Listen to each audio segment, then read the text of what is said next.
1991.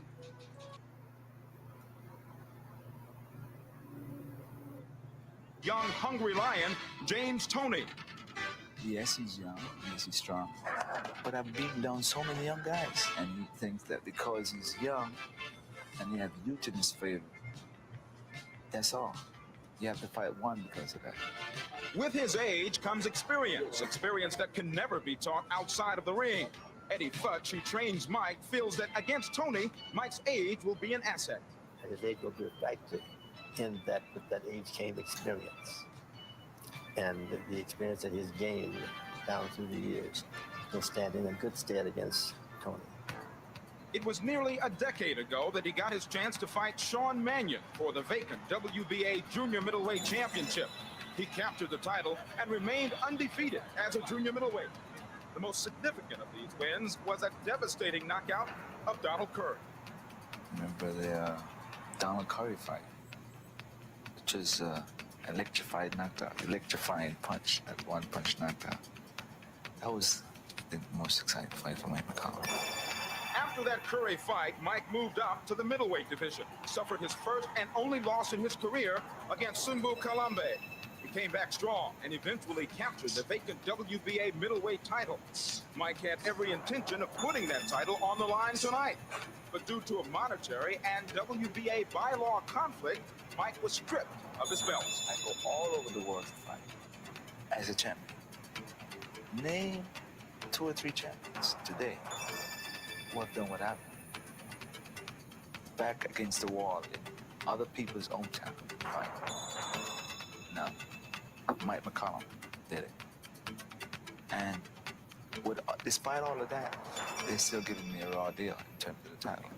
For McCallum, who's relished his victories and suffered through losses, one thing remains constant: daughter Michelle. They have a special relationship ever since her mother's death. She loved her daddy a lot. She was crazy about me, and I'm crazy about her. And I tell her, don't be afraid to speak your mind. Talk to me. I'm your friend, father, I'm your everything. Mike is a superstar in Michelle's eyes and hopes to claim that superstar status in the boxing world tonight. I'll box when I have to box. I'll fight when I have to fight. And I'll punch when I have to punch. When I have to get down and get mean and dirty and punch, I will do that. The bottom line for Mike McCallum is winning. I can't wait till December 13th to get here. The latest fight's on Friday the 13th. That's my favorite holiday, like I said. Get to hurt somebody. Tonight, Mike McCallum faces James Toney, a young lion who looks to devour the old master. Toney is vicious in the ring, and his attitude was something that first attracted manager Jackie Kelly. There was just something about him that set him apart from everybody else in the gym, and I think it was his attitude. He wanted it a little bit more than everybody else did. Jackie gave James more than just the opportunity to box. She's developed an atmosphere for him that is comparable to that of a family. James is more than just somebody that I work with. James is like family to me. James is my friend. He's become a major part of my life, and I like to think hopefully I am at this too. While Jackie tries to make her champion a household name, she leaves the training in the hands of veteran Bill Miller. Pops is great. Always calm. You know, he don't never get over-exaggerated, hype or anything. And he tells you like it is. You know, we do a lot of things together, just like me. We all do it as a big family. My point people big, like we like family. We do everything together. We joke, play, but when they get out of business, we're serious. Serious was the only way to describe May 10th in Iowa. James Toney is getting his chance at the IBF middleweight title. None entered the ring as the champion and hometown favorite. Going into the 11th round behind on every scorecard, Toney proved he had the heart and the courage of a true champion. He's down! Just in his career! He is out! He is hurt! I don't know if he's gonna get up! So good, man. Oh, got him now. Lights out. Time to bring the curtains down. The May 10th fight in Iowa was almost like an out-of-body experience for me. It was surrealistic. I was there, I was watching it, and yet I was above it all. I could picture myself just, 30 feet above the stadium looking down, and then when that knockout punch came, it was like a dream come true. James Toney wins the title! Unbelievable! After winning the title and through all of the excitement, James was thinking of his true inspiration, a little girl who taught him the meaning of courage. I can't forget my little sweetheart. And this is a bitch. Here's that side, sweetheart. I'm all right. No matter how hard it gets in the gym, no matter how strained our tempers get. You think about Elizabeth with her big smile, and it makes everything else seem very trivial. The newest member of the family, Kevin, joins Elizabeth as James's biggest fan. They visit him while he trains long and hard to gain the respect he feels he deserves. In order to get respect, you have to fight the best fighters in the division. You don't have to fight anybody in order to get that respect. And I think this is the fight that'll do it for me. This fight should produce the dominant middleweight for the 90s, and I'm hoping it's going to be James Toney. Well, one of his very special members of the fan club, Elizabeth Stillman, here tonight, waiting for James Toney to come out. She is representing the other half. Kevin is back in the Michigan area, but she's ready to root for James Toney. That's coming up, the main event. James lights out Toney, defending his IBF middleweight championship of the world against Mike the Bout. Tony's liable to start something right here in the middle of the ring while they got their warm-ups on. No love lost between these two fine middleweights. Our tail of the tape, James Toney, a dozen years younger. Toney is 23. McCallum is 35. So McCallum, obviously a much more veteran fighter, even in height. And I know the weight concerned you a little bit. McCallum came in a bit light, Joe. He did. He came in 150. Man, what's good to everybody, man? Stopping in. You know, I'm really just running this fight. I'm gonna get copyrighted and just doing some old test run type of stuff. Shit, if y'all want to sit back and watch the fight with me, you can. You know, I'm just going back in time, man, checking out one of my favorite fights, seeing if I get copyrighted or not, man. So, y'all want to stick in one of the best. One of the best fights is James Toney, Mike McCallum, first fight. Super technical. Nah, man, yeah, but if y'all is, man, y'all coming through, chill with me, man. Make sure y'all stay what's up. Gonna hit that like button one time.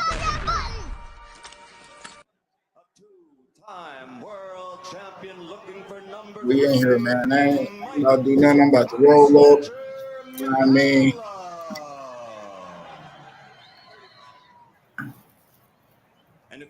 This right here is for learning purposes.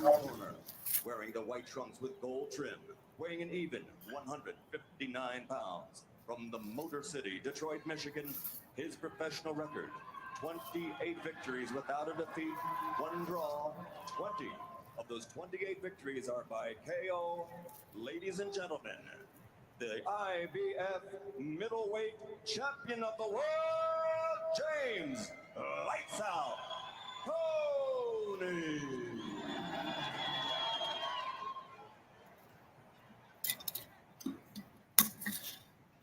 Gentlemen, we're giving your instructions at the weigh-in. You must obey my commands at all times and respect the bell at all times. Are there any questions? Yeah, man. What's good to everybody coming in, stopping by, watching the fight with me, bro? Yeah, but like I said, man, I'm not gonna be long. We just gonna come here, man, and just see how long this fight lasts. Remind me of myself a little bit. But I like the look in both of their eyes. They're ready to go. Yeah, they're ready to go. The free fire skills in effect. Here we go. Round 1 scheduled for 12, the championship fight. The IBF championship belt that Toney holds.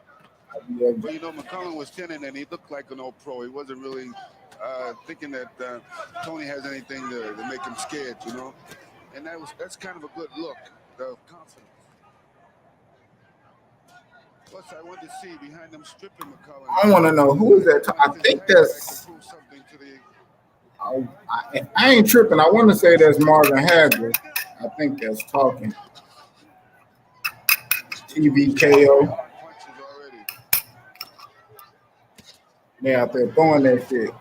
Look at that. Mike McCallum put that shit on James' ass right now. Throwing that jab. James Toney always was going to start off slow, and he never fought really like at a fast pace. You know, I don't know. James Toney was real methodical, cerebral with his attack, man. But Mike McCallum is well that match. He, I want to say he's 10 years older than James Toney at this point. He probably like 34, 35 at this time, man. I want to say, I know he up in his 30s, way older than James Toney. James Toney, he's got Want to say 11 fights 26, as a 27. and only 5 knockouts in those 11 fights were 32 fights at junior middleweight. He had 29 knockouts. Big discrepancy between the two weights. But I'm looking at Toney dropping his left hand a little bit, you know, like the old pros years ago. But he's got the right hand in the front of his face. Right. He leaves that left hand down, but he's got that great shoulder roll. The shoulder Yeah, man. Y'all let me know if that's Hagler. I think that is Hagler talking. Well, McCallum's going right to work, using the jab, using the body. Going up, Mike McCallum pumping that jab, bro. That bitch is nasty. He got super nice jab. Came back with a right. Sounds funny when you mention for the middleweight championship of the world. Look at that. James Toney moved his head. Mike McCallum go to the body. He's like, fuck it. I know that's not going to move. No. I do a movie, man. All right, that's it. Okay. Got it straight here and now. You see James Toney, he making James Toney come to get him. James Toney like when people come to him. James Toney like to invite that. He like that jab. One thing about Mike McCallum jab, he not reaching. He not putting it, he not going out there. He not chasing. He not chasing James Toney. He's sticking out there. He got that range finder. You know what I mean? He pumping that bitch. Give something to let the people know that he's a deserving champion. Do you think the fact that the WBA took that belt away from McCallum can influence his ego at this point, his confidence? Well, this is what makes this. Look at that. Nice ass footwork. What I feel. Mike McCallum got them sweet feet in that motherfucker, man. Ain't no kizzy. Well, a lot of times, you know, if you have a great corner, you know, and you got Just do what's good with you, bro, man. Man, if anybody slide through, man, just hit the like button. You know, man, I'm just doing a test run. I had to ship private for like 5 minutes. I want to see if YouTube gonna pick it up to see if they gonna copyright it or not. So I just went public. So I'm just watching this public, man, a little fight, man. I might start going back, revisiting some of these older fights, man. And his punching power and also in his boxing. Know what I mean? I think with none, he didn't really do so much. You see Flying, what's good with you, bro? Toney moving well, moving the body from side to side, dipping. Good right hand from Toney. Oh. Hey, Mike, but take Callum, boy. Hey, them the beat, boy. This is one of Toney lands another right. Nice, good left hook by That pressure, man. Hit Toney right in the eye and bothered him. Look at the right uppercut counter off of Toney's right hand. Just narrowly missed. Yeah, man. Phone booth fight, man. Punching, good techniques. Man, Mike McCallum out there popping that shit, man. Nice uppercut there. That jab there, trying to turn him. Great move. That boy McCallum, man, vet, man. Well, he's in there with an old pro. McCallum's an old pro. Yeah. That boy James Toney learned a lot this motherfucking fight. IB, salute. What's good with you, IB? What's good with you, UGC Flame? What's good with you,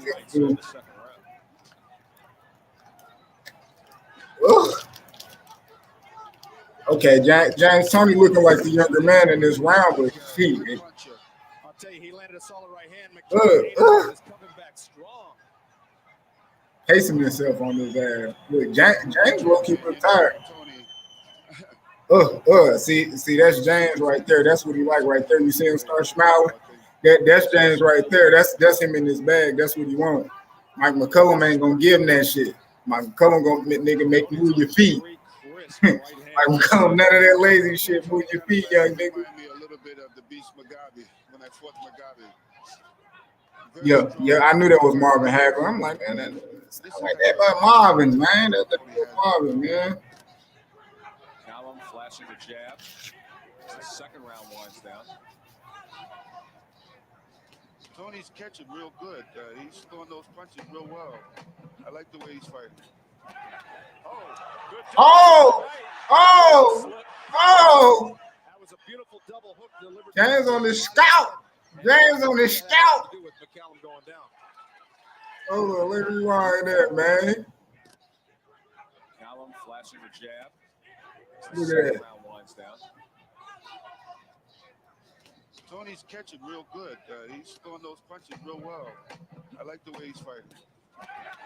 See, that's what James want. That was James want. That was a beautiful double hook delivered by Toney, body and head. And I think that had a lot to do with McCallum going down. Oh, that shit right there, man. Knockdown by Steve Smoger. Toney landing at the end of the round. And this jump right here, legendary. I ain't gonna lie to you. James, Toney, Mike McCallum. Two of my favorite fighters. Here we go on that replay here. Yeah, check that. With that right hand coming back with a double hook. See, he was just too close. Toney did help him down with that right hand. Too close. See, yeah, that was a little flip. Toney just beat him. Toney trying to counter that right hand, and McCallum countering him. Doubled him up. It's really a real chess match here. Both out that right hand shit. And know what they're doing. That it's a dangerous fight. And do let you know, James Toney, strong motherfucker. It's very even. But now I think that Toney thinks that was a knockdown, so he's going to come out, I think, in this round a little bit more aggressive. Yeah, James Toney, man,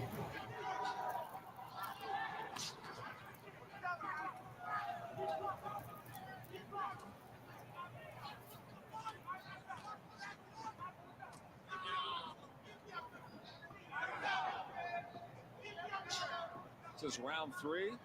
12 rounds. damn, hey Marky, damn, like I was on here yesterday, like I really wasn't planning. I literally just walked in here. I'm like, man, let me see if I get copyrighted watching the fight. So I literally just started it up, bro. I had it on private for like the first 5 minutes, and then I put it live. But shit, I'll drop the link, man.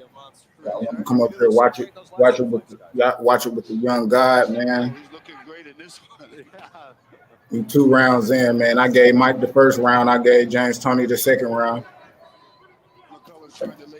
We're gonna rescore because this fight was a draw.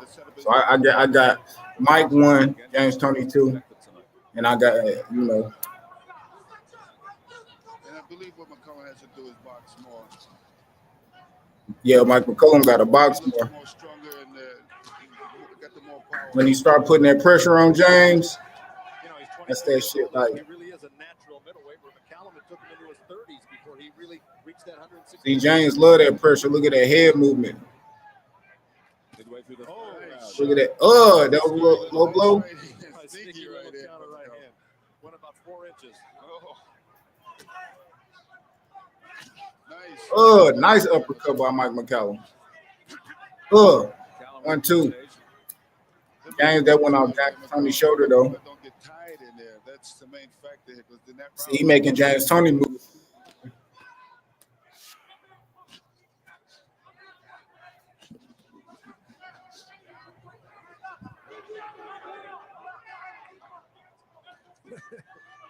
You notice neither one of these fighters are faking much. Oh my God, James Toney caught him with a mean one. What's good with you, IBZ? What's good, brother? How you feeling? You gonna play the second fight after this, or you gonna do that on a later date? Yeah, we probably do the second fight on a later date. Cause this right here, I literally was like, I had this on private. I'm like, man, let me just put it on public, see if they can strike me or whatever, take it down. So yeah, as long as it play through, we on this bitch shit. We might even revisit that second fight. Yeah, for sure. I'm just here to fuck with you, man. We're gonna enjoy this fight. I ain't got much to say, brother. I'm watching this, because I ain't watched this rematch. It's been a minute. I'm glad you put but bro, it's right up there. I thought you would have been played this motherfucker, man. Oh, me, I'm like, cause yeah, I should have been on this shit, man. But you know, we gonna be in our motherfucking watch bag watching this old school boxing, man. Oh my God, them motherfuckers mean. Show these motherfuckers what they've been missing if you ain't never seen no old school fights. Like yesterday we was talking about the Benny Briscoes and Carlos Monzones and shit, and I'm like, man, I know it's so many people that's in the YTV that just talk that recent Boston, pretty much that Floyd Mayweather on up with, you know, what was a good era. They had a lot of great fights, Pacquiao, Barreras, and with Andre Wars and all them, but all of them great fighters, these motherfuckers right here, that's where they got it from. That's why they love that shit. You know, these fights like this. So we're gonna get it in and see what this guy, man. I gave Mike McCallum that last round, man. He was on James' ass, man. I got Mike McCallum up 2-1, man. Nunn was a little careless, and Nunn's a very cocky type of a fighter.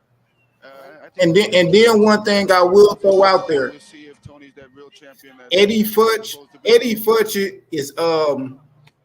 is Mike McCallum trainer, and with Eddie Futch, it was always hard for James Toney to fight and beat Eddie Futch trained fighters.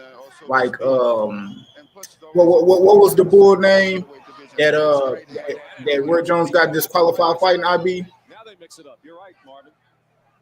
You said who? He was a white boy? Nah, the black dude, the first fight that Roy Jones got disqualified. What was the dude's name? I don't know. Damn, you remember the dude, he was on the ground and Roy Jones hit him while he was on the ground and he got disqualified. That was Roy Jones' first loss. And then he fought him again and knocked him out. Yeah, Montel Griffin. He was trained by Eddie Futch. Okay. I know Montel Griffin. Yeah, he was trained by Eddie Futch, and James Toney lost to him 2 times. Which that's why I always kind of attest a lot of trainers, and Eddie Futch is one of the greatest trainers to do it.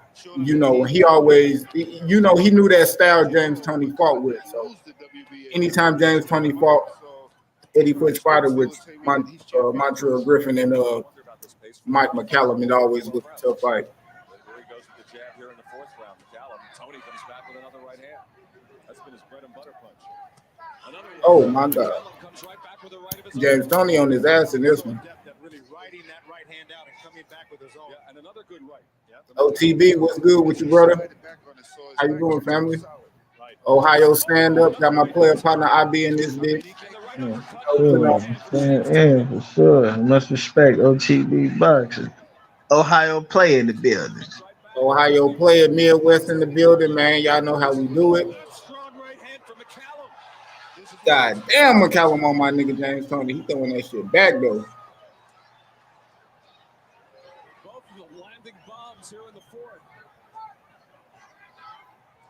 Mike McCallum, that fucking jab though. Oh shit! Hey, it's crazy because it's only the 4th round. It feel like it feel like the 8th round. It's only the 4th round. Feel like we about 6 rounds there. That nigga just hit Mike McCallum with some hot shit. Hey, facts. Anytime you see James Toney in shape, it's a good fight. Shit, even out of shape, James Toney.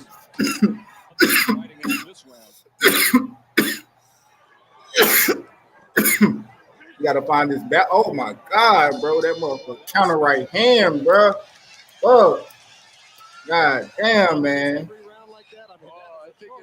Fuck that one right there, boy. That one hard to throw, man. James Toney tired as hell. He giving it his all in that bitch. I'm gonna give James Toney that round, man. I got a 2-up, man. James Toney hit up with hell of a shit.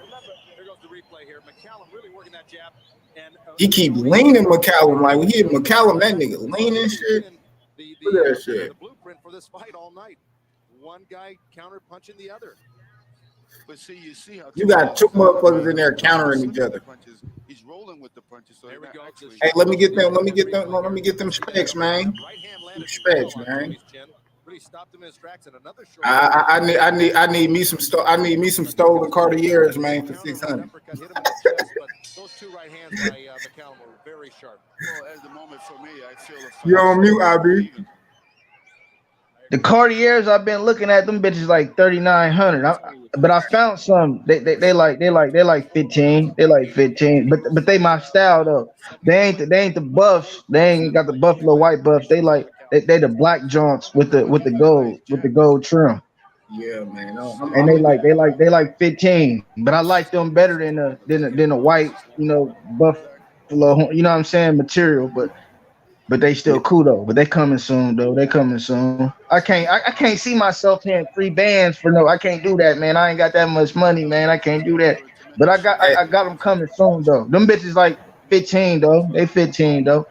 Shit, I'm gonna order me some, put my prescription in them, man. I'm throwing them bitches on Afterpay, man. You're Afterpay, take it But after pay. shit, you put your prescription, them bitches gonna run you about like three to 500 more dollars though. Back Yeah, that's what I'm saying. I know. I yeah, gotta put. Man, I'm the blind as brown bitch. joints, the white buffs, the brown buffs, all them motherfuckers is 3 bands and better. Yeah, these ain't it. These some cheap little Sachis, man. These little Versace's I got. From my Shit, prescription. but you still got Versace going on. Yeah, you still got these expensive, but they ain't the these is just from the actual, you know what I mean? Like but they expensive though, but they ain't bust though, but they expensive though. They like 500-600 area. Big Hap, what's happening, Hap? James Toney on his ass now. I ain't gonna lie. James Toney on his motherfucking ass. Got my man Mike McCallum on the back foot. Oh my gosh, smashed his head back with that jab. Yeah, them. Yeah. Me, see that player shit. You know, if you know, you know. If you don't, hey, what's understood ain't gotta be explained. You know that shit. Hey. But he got my nigga Mike on that back foot if ever. Like Toney miss a little bit. Oh, sure, make him miss. Take some of that energy out of him, you know. Yep, making a move even more. But now James Toney establishing his jab. Well, he's been successful. Really the best he done ever did. With them Landscrafters vendor sales, don't check for license when you spend the money. Yeah, you hear me? That's facts. Not check for that bitch. I'm just trying to get that script in them bitches' name. Yeah. Okay, he trying to counter him. He a little tired. Mike McCallum look like he got a little gas. He was on his ass though. We have to wait and see. Let's see.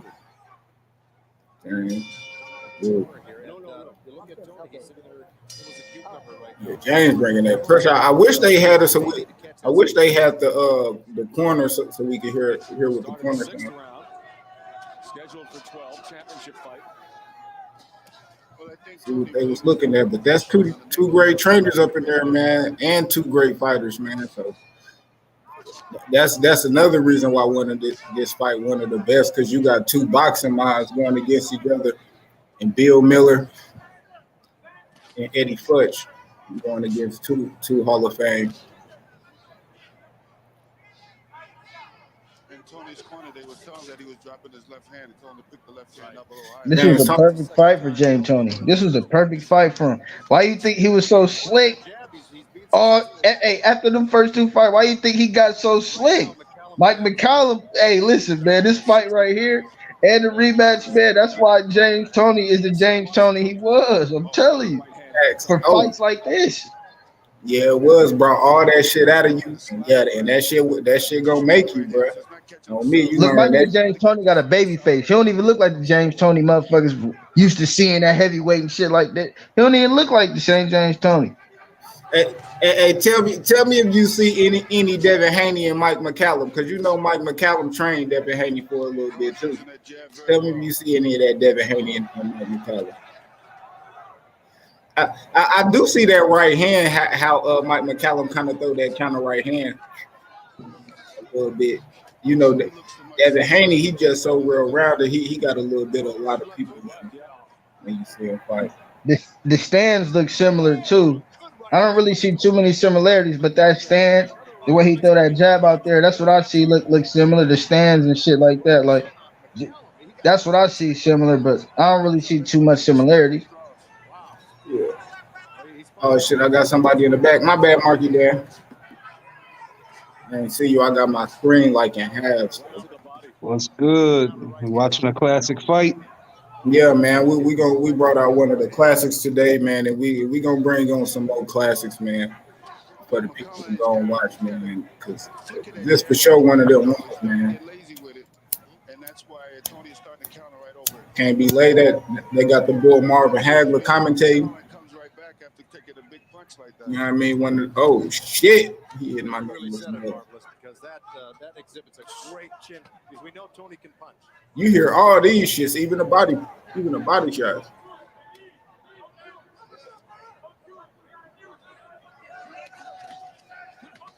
Low blow there by McCallum. Keep him up, Mikey. Warned by Steve Smoger. I like it, man. It's two boxers. Yeah, two technical boxers. Yeah, it's a chess match.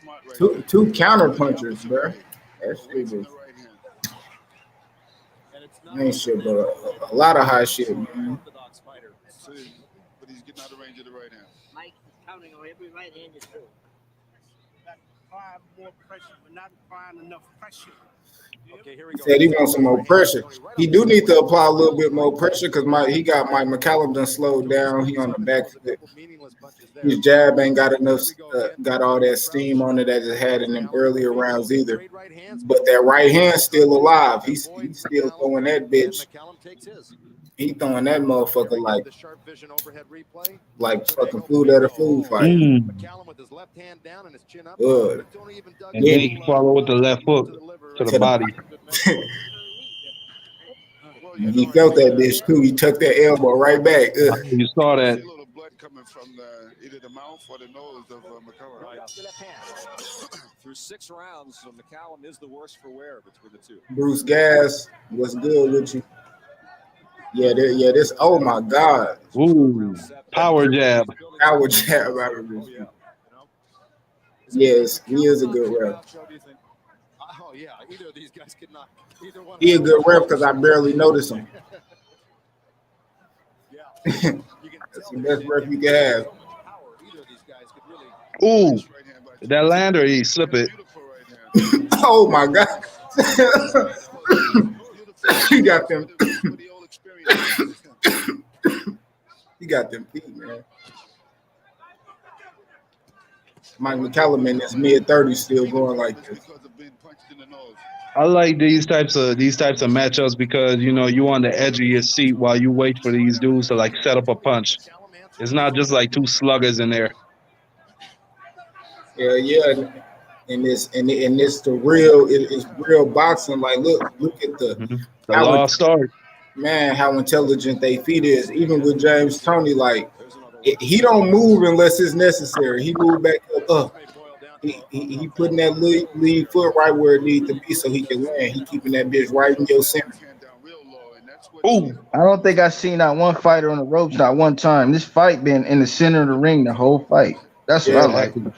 Yeah, the whole fight. I think, and that's one thing Mike McCallum should have did before. When you get James Toney on the ropes, it's a different fight. Steve Smoger warning McCallum to keep the punches up.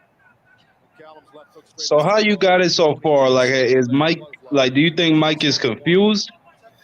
No, I think is he tired. He getting tired. I think in that power, he feeling that power. James Toney hitting him with some clean shit. James Toney, he been hitting him with his last couple of right hands. Yeah, I got a 4-2 Toney again. right now. And I get that again. Toney. This the first fight. Bruce. Right now, I got it 4-2, man. Yeah, me too. I got a 4-2 Toney. Yeah, this the first fight, Bruce. This ain't the second fight. Ooh, the look at that fight shit on the when rope. They had like the red shorts and the orange shorts, yellow shorts. This the first fight, Bruce. Oh my God, James Toney. Damn, Mike, like he just can't avoid the right hand. It's like James Toney, he getting stronger. Mike McCallum not getting as strong. But oh my God, that's strong.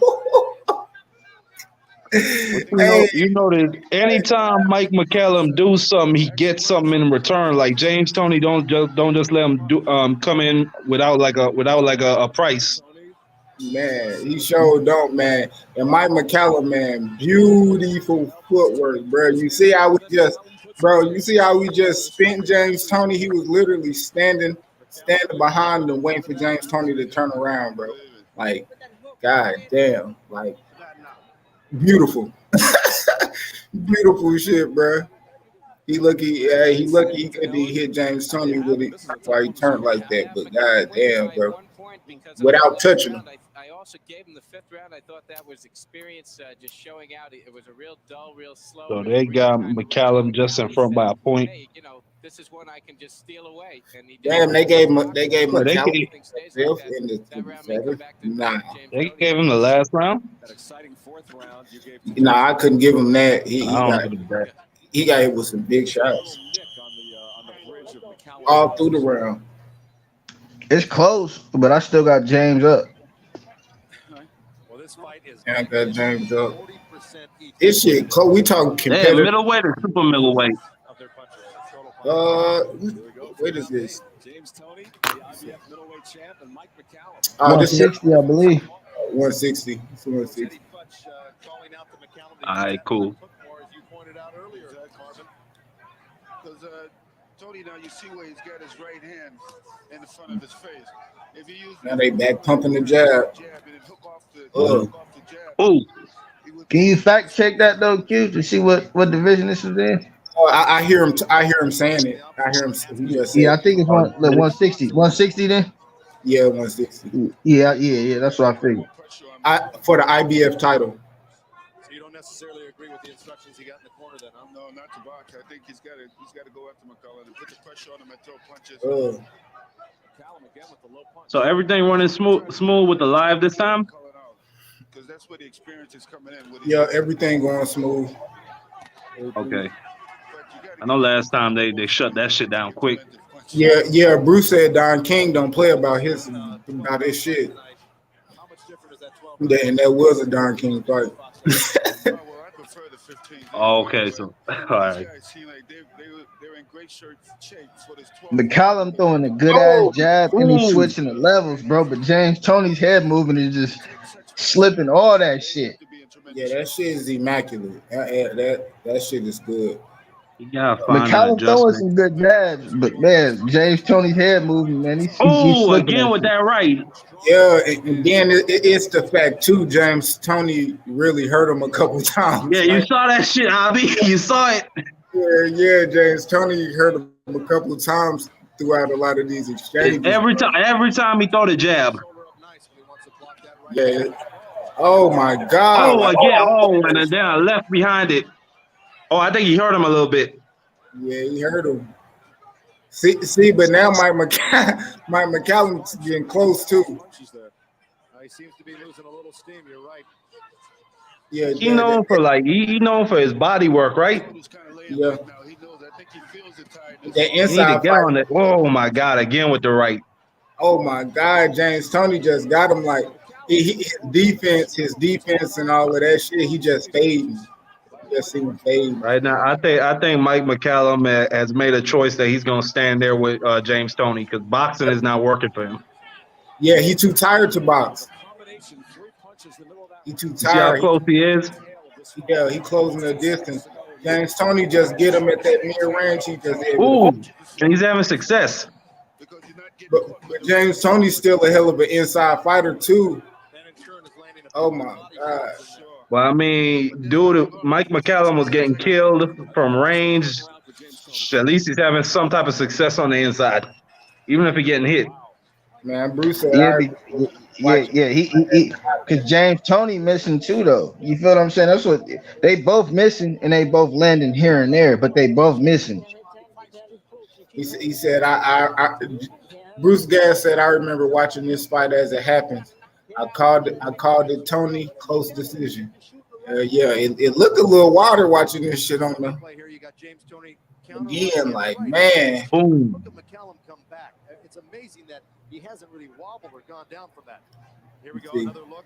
You know what I mean? His nickname was the Body Snatcher way before Dylan White. Shit, I don't know how old Dylan White is. He was the Body Snatcher before Dylan White was probably born. Yeah, that was James Toney's body snatcher, nigga. I think now that what McCallum's strategy would be is to stay close. Look how close this shit is, though, Q. You see how close this shit is? They got that shit close as shit. That shit close as fuck. Hey, like James Toney's style wasn't really like he had a good ass style, but the pace he fought at wasn't really like and shit like that. He never James Toney never looked like he was in a rush for shit, even when he was down. Like even the Michael Nunn fight.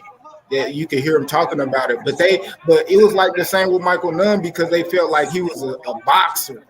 He moved around too much, but Mike McCallum still was knocking shit out, and that's why it's crazy. Like Michael Nell was knocking shit out too, though. Yeah, that's what I'm saying. Like, so it'd be crazy to me when I go back and I hear them commentating and they critiquing like they style about what they don't like about it and shit like that. And then in hindsight, you like, what the fuck, bro? That shit was great. You know what I mean? So yeah, you know, that's just boxing critics, bro. It's always gonna be like that. That shit. But at times, yeah, James Toney could have picked up the pace, but shit, hell, methodical with that shit. Like, god damn, like look at the head movement, bro. Nah, he was doing enough. He was doing enough, Q. He was doing enough. Hell yeah, especially looking at the high clip he was landing at. That last round, he landed at like a 42% clip. Oh, that was a good right by McCallum. Yeah, McCallum on his ass. I probably have to get this. Oh, good right, left to the head. Hey, them booping punches.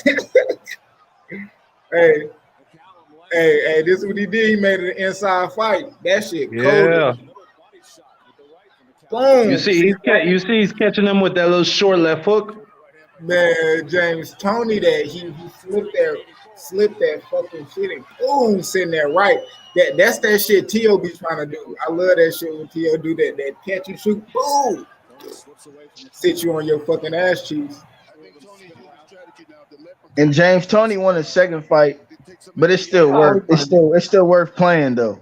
Yeah, that shit is so worth watching. But yeah, we probably pull that shit up. That's got Toney keeping his elbows in right now. Well, I think he's caught Toney's attention a little bit. But when McCallum moved over towards the corner, he didn't seem to have anything left. See, James getting a little tired too. Mike McCallum making that shit super rough. Plus, there's only 15, 20 seconds left in the round. Pushing them all on the ropes and shit. And this one, James Toney started looking different when he got to fight off the ropes. Oh my God, that like an uppercut, bro. Oh. Hey, Mike smiled that one off. He hit him with that left hook. Mike smiled that motherfucker off at the end of the round. The 10th round of a fairly even fight. 9 minutes left in the fight. Oh my God, nigga, right from the bell. It's Toney, this what they wanted, pressure, just like that. Oh my God. Oh my God. Oh. Oh my God. Oh. He must have thought he could stop him. He must have felt like he could have stopped Mike McCallum. Oh my God. He moves away real well. That was a good defense. Oh, he tired. Yeah, he tired. James Toney. Yeah, he tired. He shit is low. or maybe he's playing possum.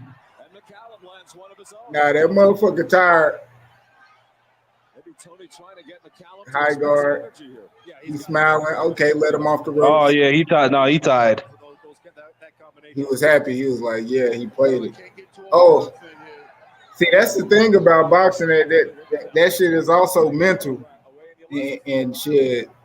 And sometimes you just get that shit up. He probably felt like, oh my God, he found that right hand up. Beautiful, Mike McCallum did. Measured the thing. Look, y'all see Donald Trump in the back? He been on this boxing shit. Right there. Yeah, he used to have all the old fights at Trump Plaza and in Atlantic City. Yeah, he right there. Donald Trump been in this shit. He ain't new to this. The bitch on the right side, then the nigga on the left side. I see it. Yeah. Man, y'all niggas think Donald Trump is a joke? Shit, this shit, I don't know where it's at. Yeah, probably this building. Man, that nigga was so rich he could be anywhere on the planet that night. Man, they said they had 10 supermodels lined up in front of Trump. He didn't want none of that shit. Oh, we heard it. Oh, you just missed them. Oh, we keep minding me. Oh, Oh shit, James. Toney beat the sleeves off of him on this round. Hey, he hurt him that round. He hurt him that round for sure. yeah. He can't drop him though. He can't get him down. Like McCallum was stone cold killer, man. Look, oh my Damn, God. but look how sluggish James looked. Like he looked like he dead tired. He still got that steam on this shit though. Everything's still solid. Mike, what's going on? He got cut. Mike tired than a bitch. It's not. He got a mouthpiece knocked out. Hey, if we do a watch party, a nigga you need to look up is Saad Muhammad. Oh yeah, for sure. We watch it. Oh, good God. Ooh. Oh, good God. Yeah, we'll watch some Saad Muhammad. Oh, big right by Mike. Yeah. What's the fight you like? What's the fight you like? Saad Muhammad versus Yaki Lopez, the second fight. You probably check some shit out.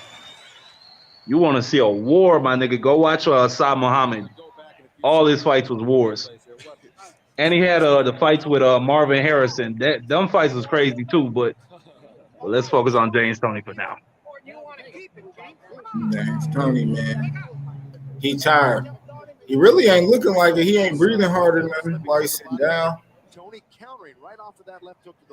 Man, he was lighting that boy up with some shit. Look at his body, like, wow, leaning him for real. Like, all that shit was heavy. But you see, Mike, but Mike right there, that's a skill, or rather, that's experience. He didn't panic when he felt himself get hurt. Because it's the thing when you know you defensively responsible and you're responsible when you fighting, you're not going to overreact in situations like that.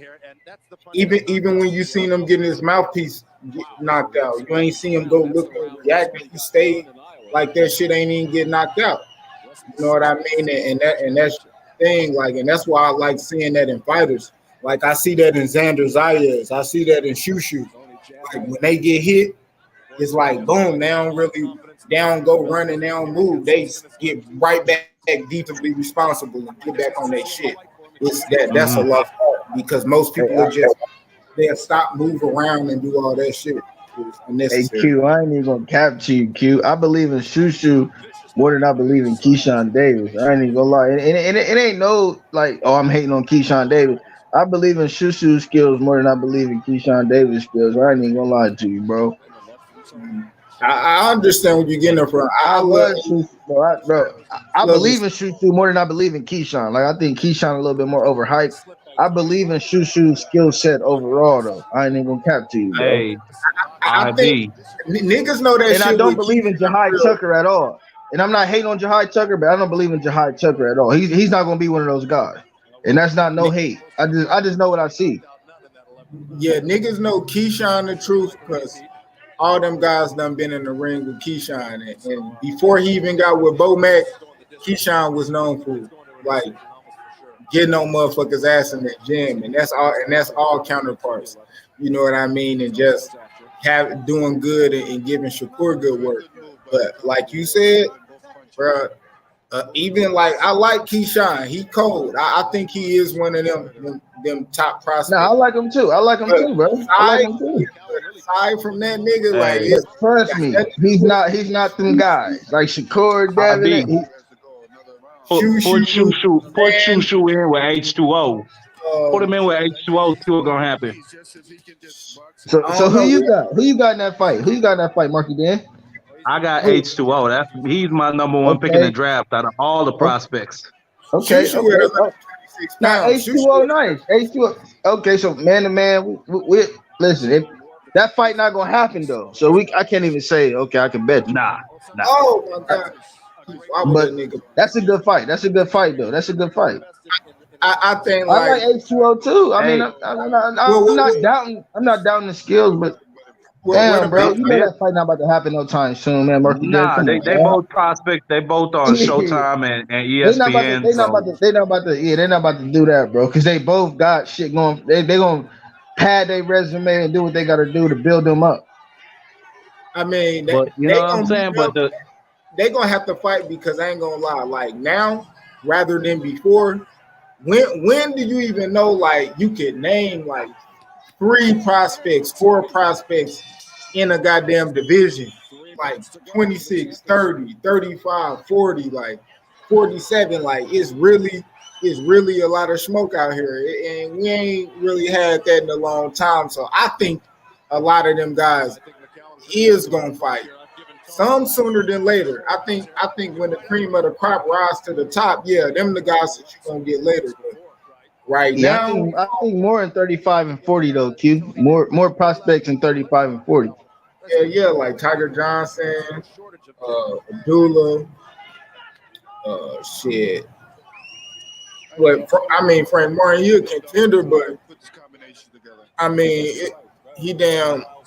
We just now getting to know him and shit. You know, even though he came up with shit, the Ryans, Virgil Ortiz's for in the amateurs and stuff like that. And what? How old is he? Like 23, 24? who you talking about? Frank Martin, how old is he? I don't know, but he not a prospect. He a contender at this point. He in a big fight next month. Yeah, he a contender. But I was just saying, like he came up. Oh my god, that right hook stiff in the motherfucker. He came up with Virgil and Ryan. Oh my god. Oh the uppercut. Oh that nigga. Oh, it's the last round. They're gonna let it out. They're gonna let it all hang out. He no. God. Oh my god. Yeah, Mike McCallum tired. Bruh. Top 10 His legs chins. ain't responding. Oh my god, top 10 chins, man. That motherfucker ain't going. He tired of shit. Bro, yeah, look at his legs. Look how stiff they look. James Toney tired too, but he like, oh man. James Toney might be more tired than a second. He threw a lot of punches. He ain't got no steam. Yeah, he's tired. His hand's literally down on this fucker to his waist, bro. Look. Bruh, He tired. He dead tired. I like to see shit like that when both dudes ain't got nothing left. I like to see shit like that in the final round. Yeah, it's the 12th round, man. I can't even blame neither of them, man. This is the 12th round. Yeah, look at that shit. They holding on. Hey, them niggas tired as hell. I know they are. Man, he tired of shit, dog. No questions. They both tired of shit, Q. They both is.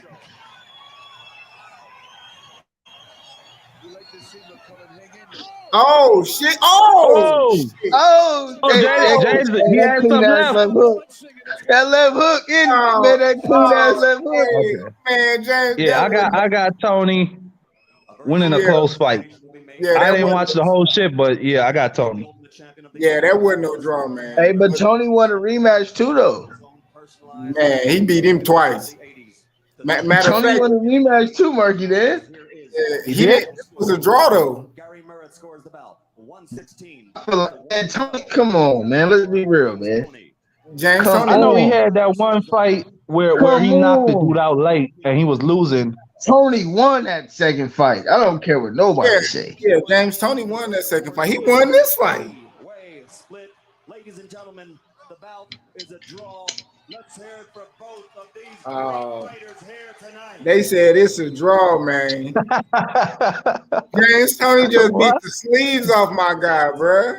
You see dude's face like he said, man, I know they ain't just call that shit a draw. Oh, it's Puro? My bad. That's Puro. Damn. It was cool they called it a draw because in these times, motherfuckers was making rematches like that. It wasn't no. I wasn't mad at that. Yeah. I'm glad they called it a draw because we got that rematch. We got that rematch right back. That's cool. James Toney beat him. Yeah, that's cool. No, that's cool. That was a good ass fight. I wasn't mad at that. He said I wasn't mad at that. Man, that was a fire ass fight, man. Yeah, that I ain't gonna lie. Damn. Shit. I last time I watched that shit, I thought it was closer than that. Nah, James Toney, that was a damn near clear body bag, man. He beat the shit out that man in the We get 12. Haplo to join the panel because I know Haplo watched both fights live. Like y'all know, I know he's seen that shit. Like Yeah, Haplo and Bruce. I know Haplo seen both those fights. That's right. I know he did. Yeah, Bruce said he watched it live and he had James Toney in a close decision. Me too. Me Yeah, too. it Me was. too, bro. He said Dillian White ain't a body snatcher. He an uppercut catcher. Oh me, Povetkin did highlight us with a hip with that uppercut. That shit was a. I ain't gonna lie, that was a different type of punch, bro. By a nigga you was beating the whole time. Fuck it, man. Y'all want to watch Mike McCallum and James Toney too? Let's go and get that motherfucker in, man. Go ahead. Hey, play that whole bitch out Hey, real quick. Hey, if but you upload that, if you play it, play the whole thing, Q. Play the whole thing, man. I would have saved that bitch though. Like, man, we gonna name that bitch. Let's cook on the first fight. This your channel, man. Do what you gotta do, man.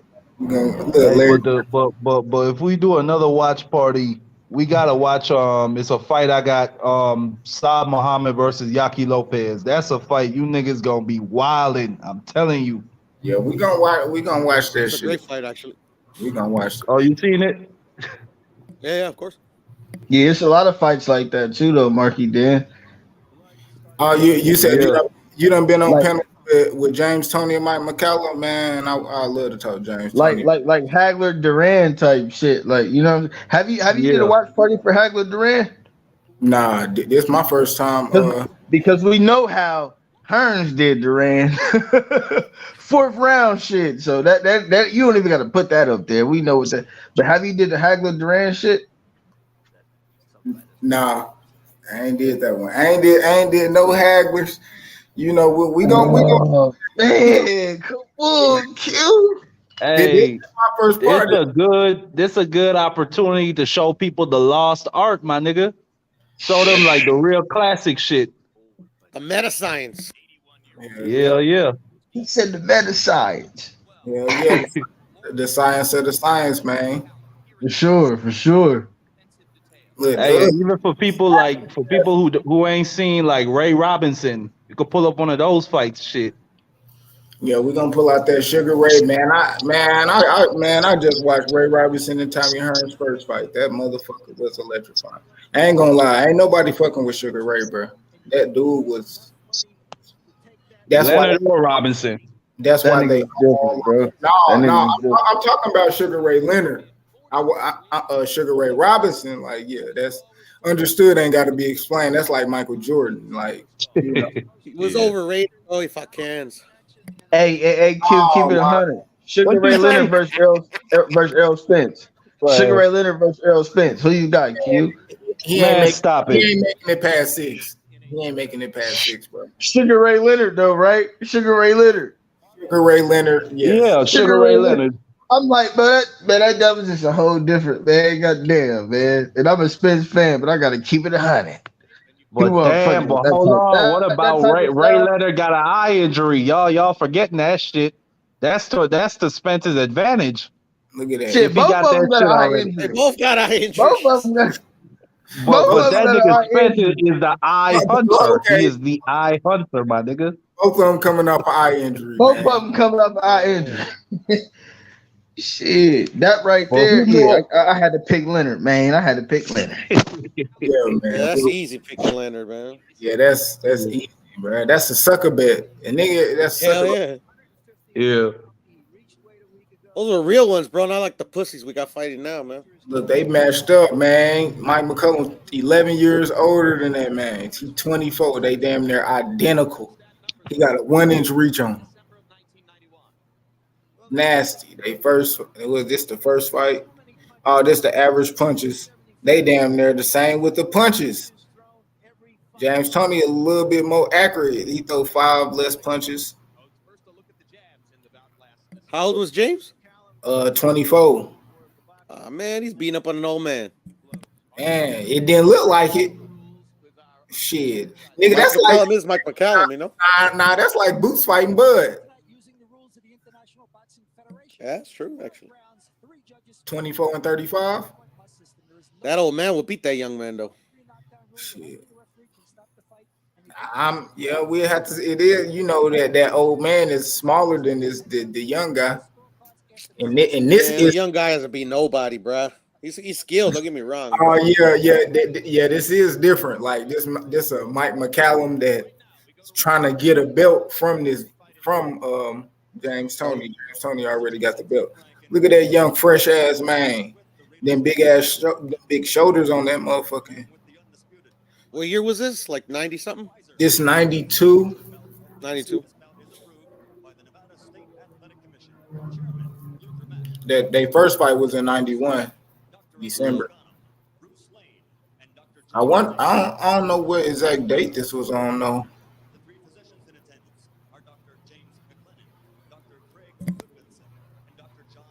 Kush, what's good with it, bro? Saad Lopez 1 or 2, man. Yeah, we gonna watch that side. We're gonna watch some Saad Muhammad, man, next week.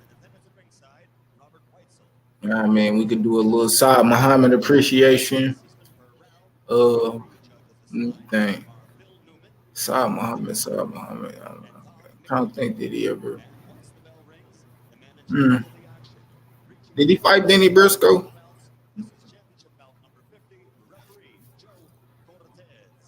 Joe Cortez, man. Fuck it. We gonna get straight to the meat and potatoes, bro. We're playing, bro.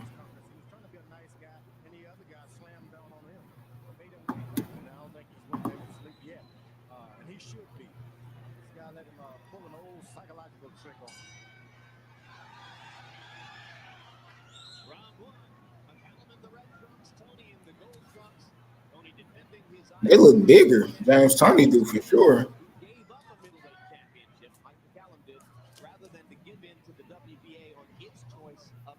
And with the fire James Toney know, man, to beat Mike McCallum, clearly, bro, he had to apply way more pressure than he did in the first fight.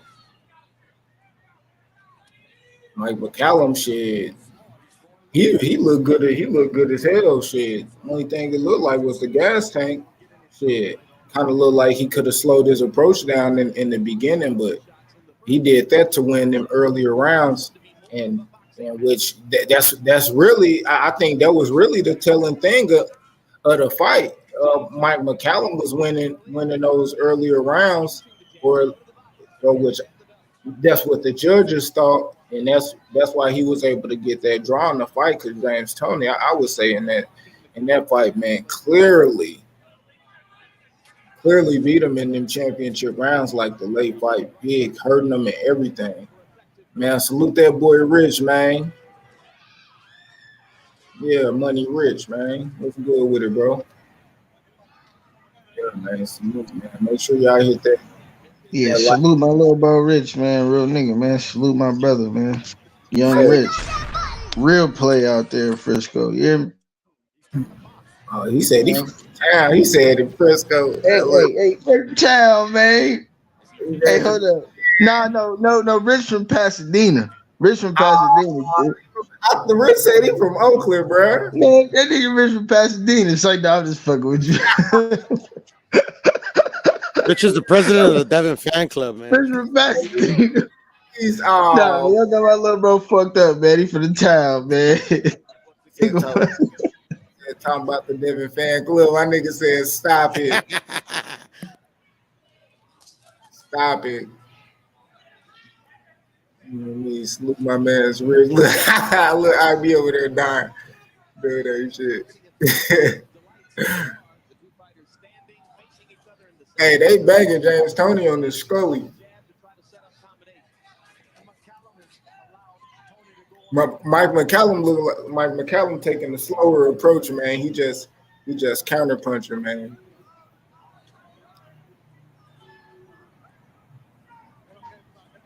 Hey, when did the rematch happen? How soon from the first fight did the rematch happen, Q? You know? No, I go like check. 3, 4, 5 years? Hell no, this shit happened like the next year. Immediately. Yeah, I'm about to go. Why check. They both look old as hell? You stupid. They look like they aged like 3 years, 3, 4, 5 years. Oh damn, let me see. Oh, you bullshit. James Toney still looks the same, bro. He just got fatter. Yeah, bro, they literally the Now same. Mike McCallum look the same too. Now I'm saying Yeah, I'm saying they literally the same age. Like they was the same age. Like, okay, they fought. The first fight was in December 1991. The second fight was August 29th, 1992.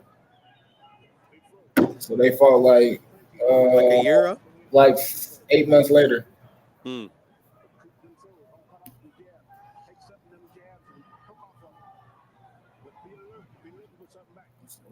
Yeah, man. 8 months later, shit, that ain't that long. No, it's not. Yeah, I be you hear that they fought 8 months later. Oh, that was close as fuck. Oh man, he just slipped fucking 8 jabs. That man, Mike McCallum pumped out that bit. Body with that right to the body.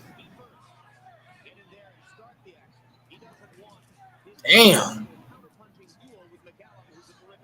James Toney throwing 3 of them bitches, 4 of them.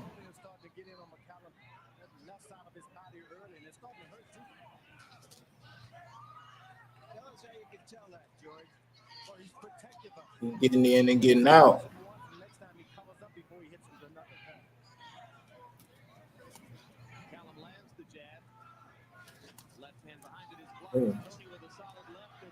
To the body. I ain't gonna lie, like.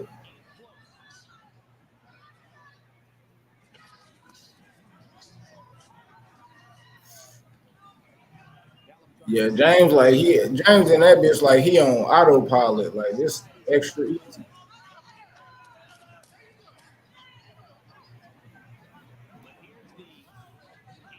Yeah, this part right here, man. You see the age of Mike McCallum, man.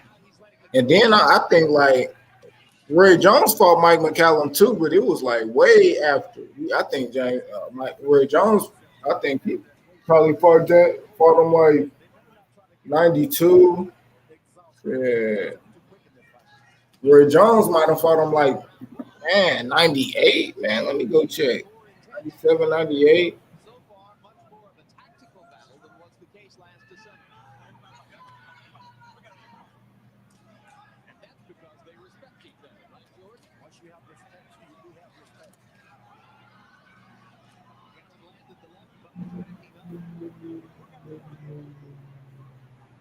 Yeah, he fought him in 96, November 22nd, 96. So he fought him like 5, 6 years later. Well, 4 years later, but like 5 from the first year they fought him. So shit. Roy Jones fought a 40-year-old Mike McCallum, bro. And that shit wasn't that wasn't an easy fight for Roy Jones either. A 40-year-old Mike McCallum who had beat James Toney before these fights. Because Roy Jones and James Toney fought, I think, in 1990. So maybe like a year before they first fight. Mike McCallum and James Toney first fight. Roy Jones fought like a year before that. So let me fact check that. Let me say they did fight in 1990.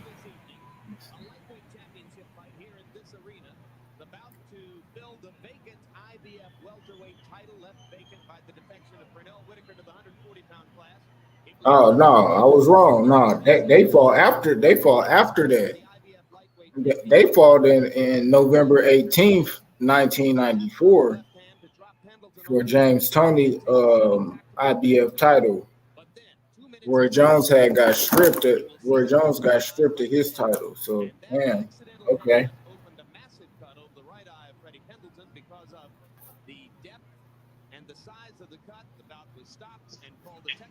Goddamn. Look at that goddamn cut.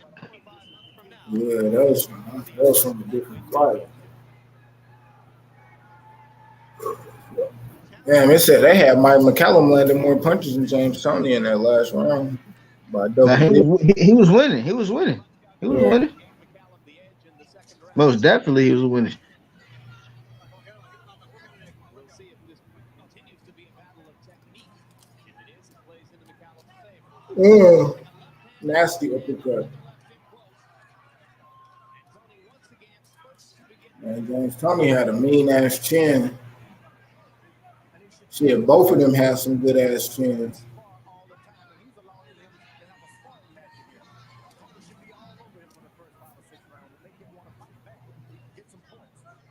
Yesterday, in our meetings with the two fighters, Harold Letterman couldn't restrain himself from telling Toney what a nightmare he creates for judges by fighting Oh, every part of every round. yeah, jab stiff. He's like a tornado, Jim. He comes down out of the sky with fury, then goes back up in the sky, disappears for a while, then comes back down again. And you better be ready.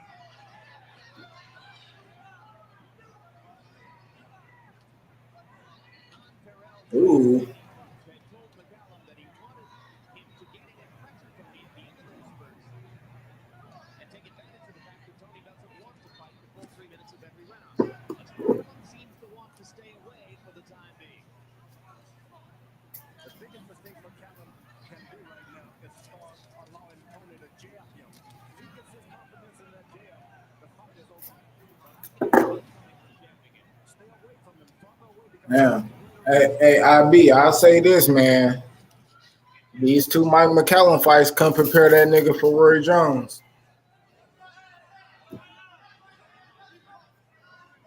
He fought in 2 years. He fought Roy after this, man, and still couldn't pull it off. During that 15 or 20 second stretch.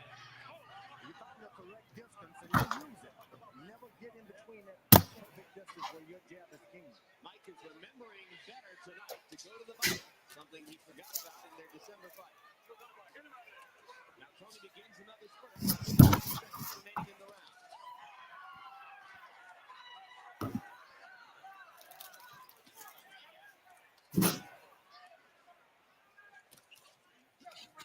Good right hand by McCallum. Set up by the Good, John. Mike McCallum putting them combinations together. looking for the right hand one more time. Toney backing away. Think about those jabs. Momentarily they mess up your vision. You don't know what to do. It's best to step back for a moment. The two fighters trading jabs, still attacking. And his head moving on point too, Q. Hey, man, these fights is crazy, man. I'm glad you uploaded this shit, man. These fights is crazy, bro. Man, both of them. Yeah, this is good ass fight. Cause I was so young, I didn't watch them in person, but I definitely watched them like 2, 3, 4 times. You know what I mean? After the fact. Yeah, it's like I ain't watched this fight. I'm only 29, but I'm like, damn, these was good ass fights. I'm glad you uploaded these fights, bro. I ain't watched these in a minute too. Yeah, I ain't seen these motherfuckers in a minute. There is nothing decisive about this fight. 2-1 Mike McCallum. I get the first round to James Toney. I thought he was a little bit busier. He was using that left jab. He backed McCallum up a bit. Yeah. But then in rounds 2 and 3, Mike McCallum came back to the fight. Just took Damn. Do you agree with that card right there, Q? Yeah. Yeah, Mike McCallum been real busy in these last couple rounds. But I mean, that last round, that third round could have went either way. But if you had to give it to anybody, who would you lean towards more? That last round. I give to James Toney. Who you give it to? I give it to Toney, but you can still give it to McCallum too. Like, I understand. Like, it's not like McCallum made a crazy amount of, what I'm saying, or James Toney did a crazy amount of display of work more than they both fighting great, bro. They both slipping punches, they both landing punches like clean. So that shit was pretty even to me. So it could go to either fighter. Hey, I gotta make a phone call. I'm gonna go and come right back. Yeah, come right back, brother. All right. All right. those fast pitchers or something. Kind of tries to lull you for about a half second with that cocked shoulder. I guess it does. That time the right hand missing for Toney, and Mike McCallum had the right hand stuck in James's face.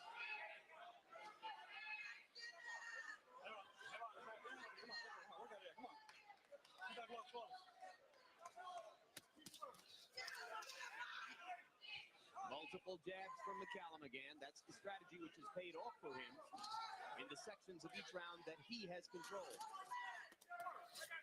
Body shots for Toney as McCallum comes in.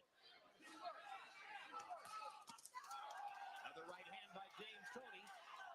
And McCallum comes back with a left. Toney is like an old veteran. He waits for one shot. Seldom you see that in young fighters.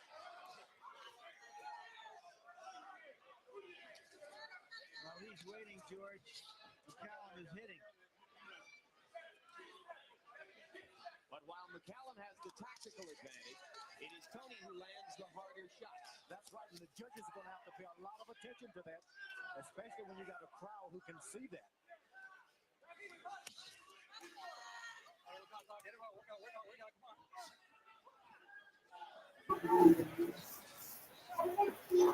Who you giving this round right here, man?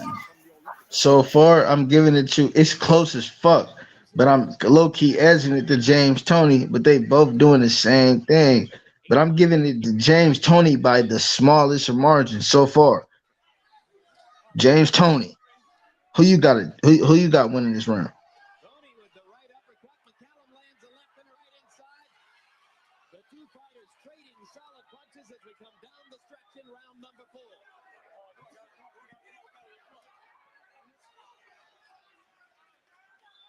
Toney said he wouldn't go for a big knockout shot. You there, bro? And that seems to be what he's doing.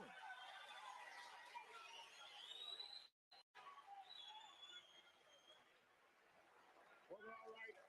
I just don't want you on the rope. I thought that was Tony's best round. We're in the fight. All right. I want you this time to go out there, stick, break on with a hook. Stick, right hand, left hook. I can't hear you, Q. I don't know what's going on, man. I don't know if the mic messed up. Can y'all hear me? If y'all can hear me, can y'all hear me? I get that round to James Toney by a little bit. Little bit. You still there, Q, brother? Shit, this your motherfucking panel. And here is Tony firing. He said his fists would be the judges. Here comes the judge. Here comes the judge. Nicely done, George. Through 4 rounds, it is McCallum who has landed more punches. It is Toney who is landing the harder shots. Top flight the score. I can't hear shit, bro. I don't know. My phone messed up. Is my phone messed up? I don't know if y'all can hear me or not. I don't know, bro. Shit, I don't fucking know. If y'all can hear me, y'all can hear me. If not, I don't know. I think my phone might be messed up. I can't hear the Q or nothing. That ain't your phone. That was me. I had it on mute. Yeah. Okay, I gave James Toney that last round, Q. No, by a little bit. Yeah, I was over here talking to my wife and shit.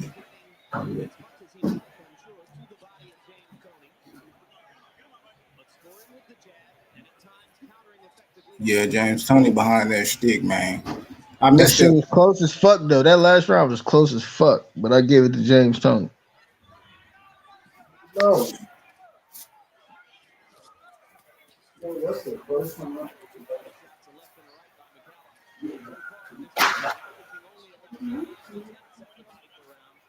Would like to be doing that more, and so would his 81-year-old trainer, Eddie Wood. Mouthpiece for McCallum as the mouthpiece collapses. Toney comes to the neutral corner. Could it be that Mike is tiring a little faster than his opponent, George? Could it be? There's some things going on the right side. The right side of McCallum's face. Yeah, you're right.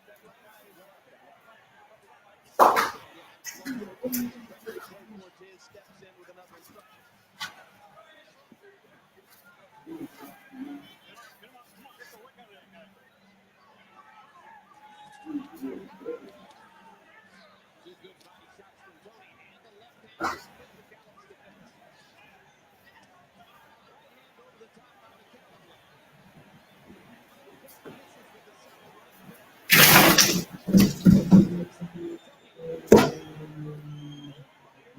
My bad. I'm gonna get right back to the action. I'm over here sweeping this down. A mess up. What's good with it, Reggie? How you doing, bro? Over here watching this James Toney Mike McCallum too. Salute Reggie, man. Stand up, brother. Salute to Reggie. Non-biased. Non-biased. He's a non-biased brother. I can say that. Salute Reggie. Yeah, Mike McCallum, like he got way more energy now than he did in the last fight. I think And about that's what's crazy because the nigga was older. That's how you know these old school fighters don't be going, man. not for none of that bullshit. These niggas was different, bro. It's different nowadays, bro. I mean, it's a lot of body work coming on Mark McCallum in too. Look at that. He doubling up. Them motherfuckers still ready to fight after the bell.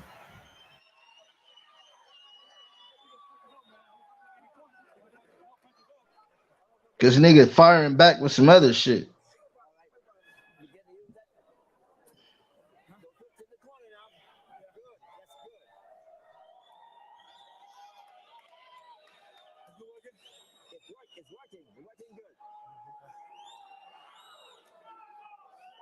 A little more pressure. Keep staying in his face. He's beginning to get up to the center of the ring now. Now let's look at a comparison of the punching action through round 5 of this fight compared to the same battle 8 months ago. And Larry, you can see that both fighters were just a little bit busier in the preceding fight. Although McCallum is close to being on pace tonight for what he did then, landing a little bit higher percentage. Toney not throwing as many punches. It's customary for Toney to dig himself a hole in the first half of the fight, climb out of it in the second half. Sometimes when you give it all you got once and all you get is the draw. Man, James Toney back active on that man, bro. It's too.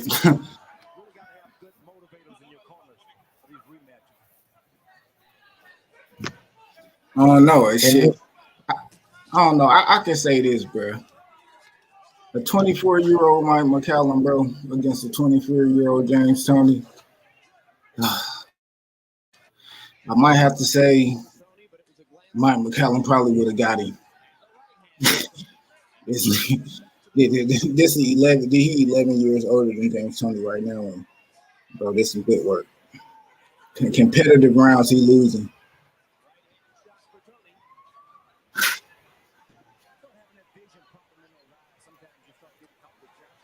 Oh, James Toney just man, power, bro.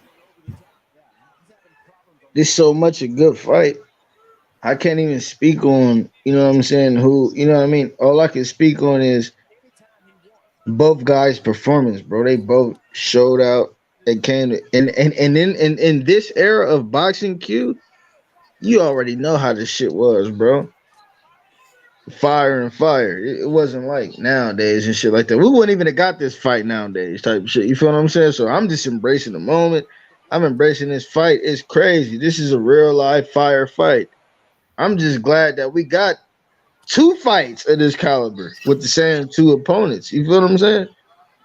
Yeah. That's what I'm happy about, bro. At the end of the day, bro, they both fought great, both fights. And we can't even get one fight between the 2 top guys we see at 135, the 2 top guys we see at 147, the 2 top guys we come on, man. That's ridiculous, bro. I'm embracing this type of shit, bro. Keep this shit coming.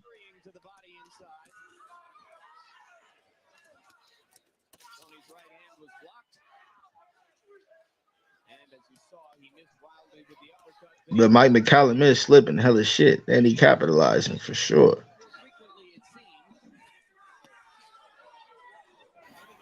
This shit, Mike McCallum, man, this shit just it both of them. It just look natural, super cerebral. All the movement smooth.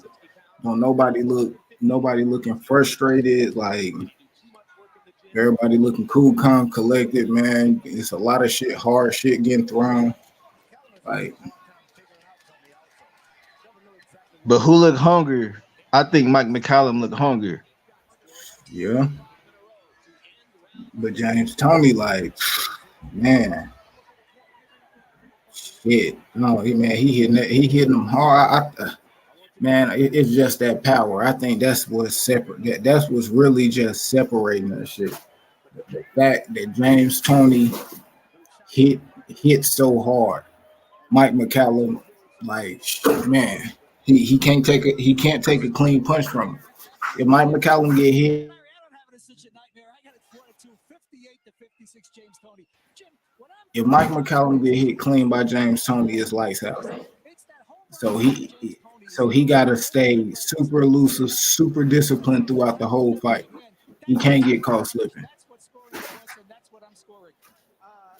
Are going to agree to disagree on this one because I don't think he's really hurt McCallum with many of those punches. I see it as a scoring nightmare, 2, 2, and 2. 2 rounds even, 2 rounds apiece. I think it's a scoring nightmare, and I could see judges going for McCallum at this point. He is landing more punches and with a higher rate of accuracy than is Toney. So we have a split opinion at ringside. And you never know what the judges are going to do in a fight like this. Saw McCallum stretch his legs out in between rounds. And I saw Toney sit still, almost bored. It can make a difference. You can catch a young kid bored. You can do a lot of things to him. So long as he doesn't know you're hurting him.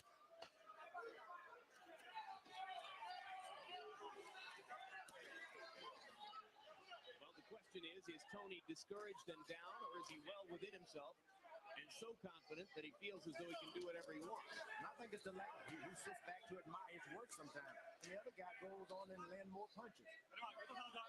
Overconfidence wouldn't serve him well against a real professional like McCallum, who is schooled in the art of seizing every opportunity. I agree. McCallum is not looking for a knockout in there, George. He just wants to score. That's what he's doing. He's doing a good job. Toney is hanging around with his mother a lot. He's got a lot of mother rib about him. You never know what's on his mind. He hangs around with the old folks, you know. Not that I'm old, you know. She's not old, George. She's younger than you and me. Isn't that nice? Hey, more than half the world is. Toney landing a series of shots there as they came off the ropes. None of them real hard blows. McCallum goes back to the body. Referee Joe Cortez warned him between rounds to keep him up. Mike just missing with a long left hand there, and Toney lands the left hook.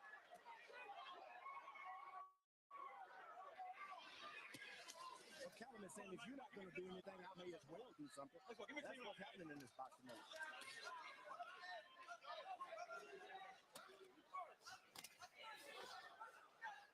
You really have to wonder why the seemingly stronger James Toney doesn't work harder to try to exert pressure on Mike McCallum. Coming in too light, too quick. 158, he's probably been like that for 8 to 10 days. Right hand over the top landed for Toney. Another disagreement between Larry Merchant and Harold Letterman as to whether it did any damage. Get him up, come on. It's hard to tell how much damage some of those punches are doing because McCallum takes such a good punch. He's never been on the canvas. This is his 12th year as a professional prize fighter. Now the mouthpiece is out again, and referee Joe Cortez will look for an opportunity to replace it. And he does. Timeout. He leaves Toney in his corner. Doesn't make him go to a neutral corner. Brings McCallum back to his corner to replace the mouthpiece for the second time in the bout. Someone needs to scream into Toney's ear. Man, you're in a title match here. He looks very bored.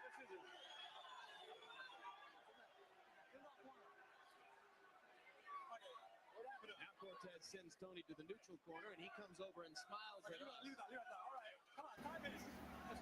he ain't tripping. He over there getting some goddamn rest.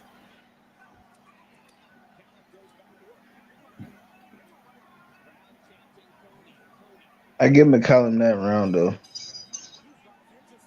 I give Mike that round. Yo, Mike McCallum, bro, it's crazy that he looks so much better in this.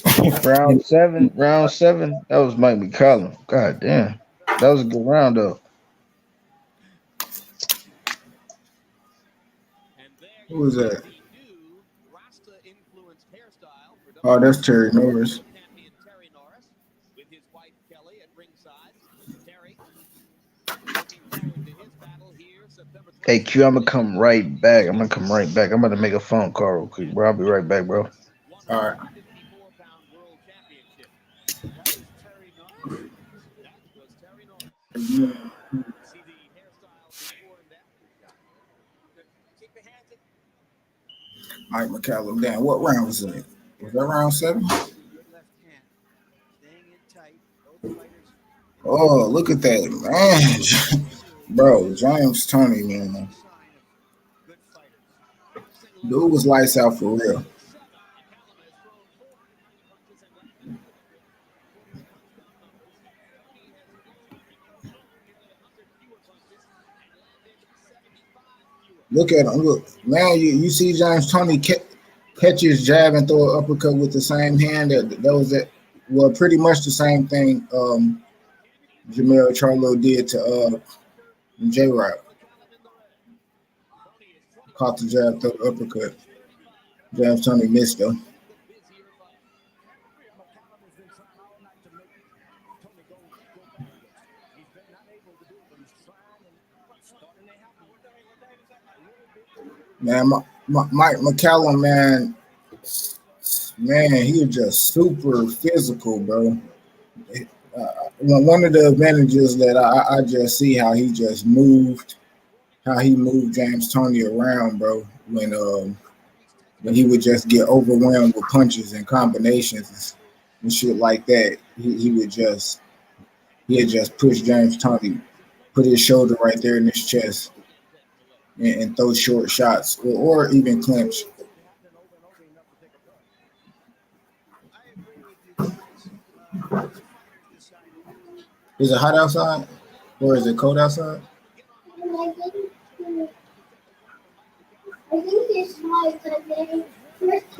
You ain't got to take your coat or go get you. Or go. Keep his punches up. He's going to pull a point, and that's what he did. When Mike McCallum threw that punch behind the back, Cortez got big, but he really pulled the point for low blows. Let's go, man. Come on. Didn't seem significant enough to warrant the deduction of a point.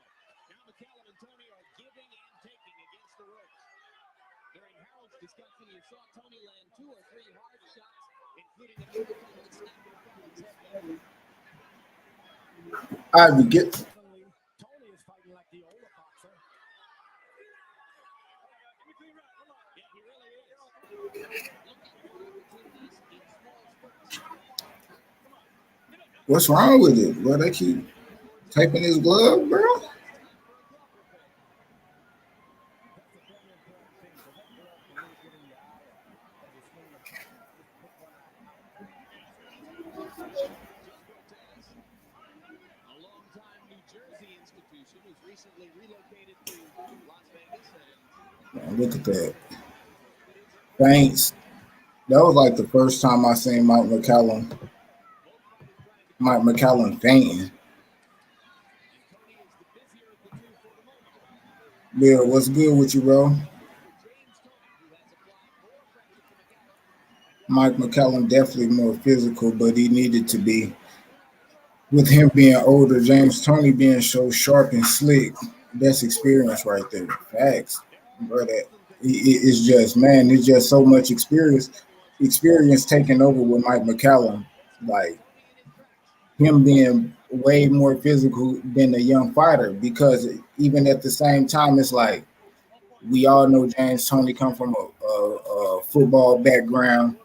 He not the smallest. He's strong, but he letting James. I mean not James, but he letting Mike McCallum like move him, push him, throw him on the ropes. You know what I mean? And he's staying slick, and he's still staying like composed. Boom! Look at the old shit. You know Mike McCallum there, bah, behind the back punch and shit, like slick shit, getting moved like. It's different, and then look at the landed punches through 8. He damn near got James Toney about 100 punches.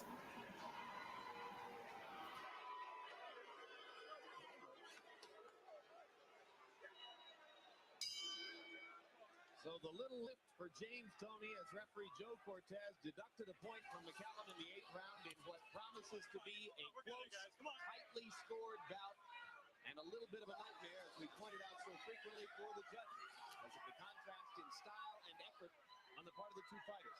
Toney working harder now again to begin round 9. Lands the left hand. McCallum comes right back. Yeah, can't sit back and let James Toney pick you apart. Yeah, and that's the thing, bro. With both of them, I think both of them got a way like you just can't sit there because like you can see Mike McCallum whenever they sitting there for a period of time, he'll be the first to move rather than James Toney. James Toney rely on a lot of that head movement. Mike McCallum gonna use his feet. Those are important body shots. McCallum is starting to land now. He works a little harder in the clinches than does James Toney. Toney has a tendency to relax in there.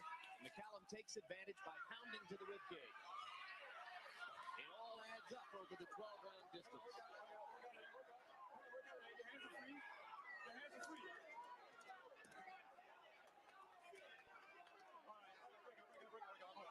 Wrestling inside. Come on.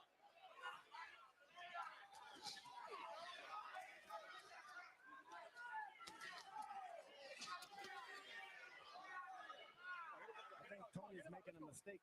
He's conceding some of those right hands that McCallum is throwing to his body. He's allowed him to just throw anytime he wants. Well, as he usually does, he's conceding whole minutes and sometimes 2 minutes. Look at that, boom! James Toney like underrated hand speed too, man. He fast flurries, fast ass flurries he putting out there. Man.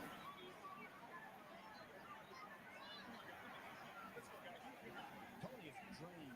Somehow I think he didn't get enough liquids in his eye. Signs of dehydration. There's not a whole lot of sweat on his body or anything. See, this ref way different than the ref of the last fight. The ref of the last fight, you barely noticed he was there.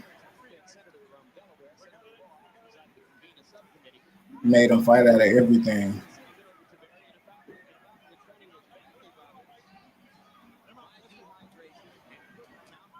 Oh, exchange jabs.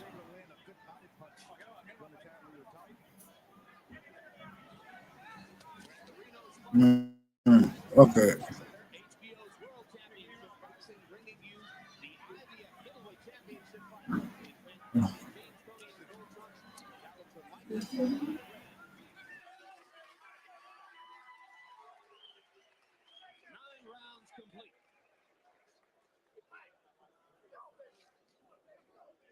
You got to get your feet set to punch, Mike. Harold, You got to get your feet set to punch. 3/4 of the fight. How do you see it now? Larry, I got it 6 rounds to 3, 87-83. James Toney giving him an extra point for the point that Joe Cortez took away. Jim, I think that he's just doing a little bit too much damage. I think he's landing the better shots. The 9th round was a classic James Toney round. He dogged it for 2.5 minutes and landed effective shots for 30 seconds. But still in all, I think he did enough in the 9th round to win it. I got him 6-3. I think Tony's winning the fight. I have it 4 rounds to 3 with 2 even. But remember that Toney also has an extra point from that referee's decision. There's a good left hand, perhaps the best shot of the night.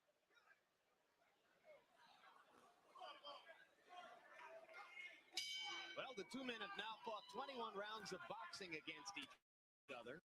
In round 9, James Toney threw only 50 punches. That's the lowest punch output for either fighter in a round in either fight. And still, with the relatively short effort, Harold Letterman saw enough to give him the round.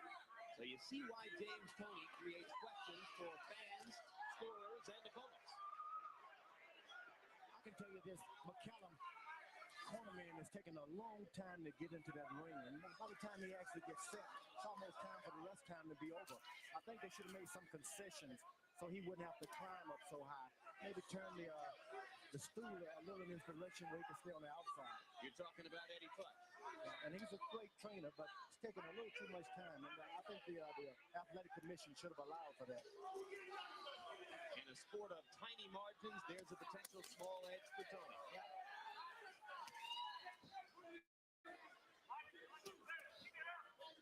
I would advise turn that stool just a little bit to the to the manager and having the commissioner right there to see that nothing fancy is going on. George, in the other corner, it is round 10. Wouldn't you by now be telling James Toney to turn up the heat and throw more punches? Tony is doing a good job. He's just not doing it as good as he ought to when you're in the title match. I would tell him to get enthusiastic, start throwing a lot of punches. You're all right.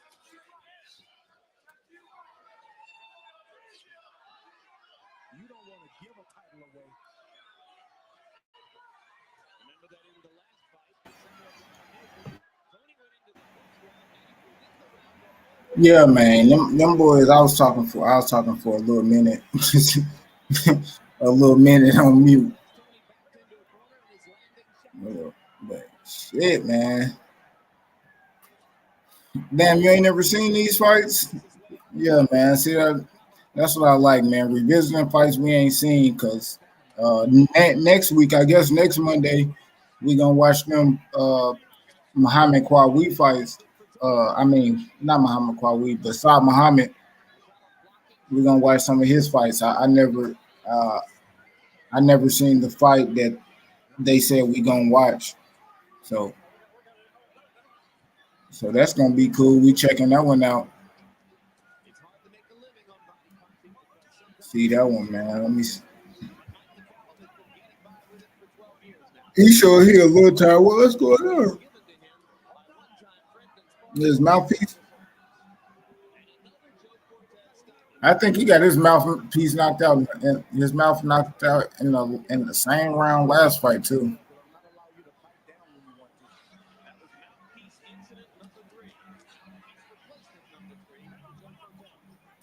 Hmm. He tired fighting with his mouth open. You know what I mean? James Toney done knocked a lot of motherfuckers' mouthpiece out their mouth. Another brief boxing clinic to end round 10.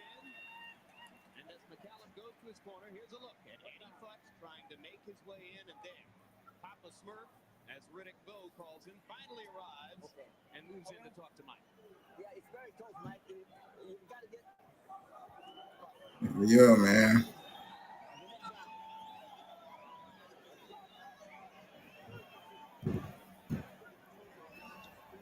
Two KOs past 10 rounds.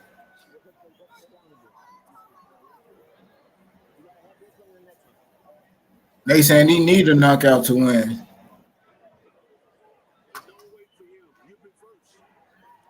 Bro, he outlanded this man by damn fuck. James Toney ain't threw as many punches. It's a close fight. He probably thinks McCallum is behind by a point or two.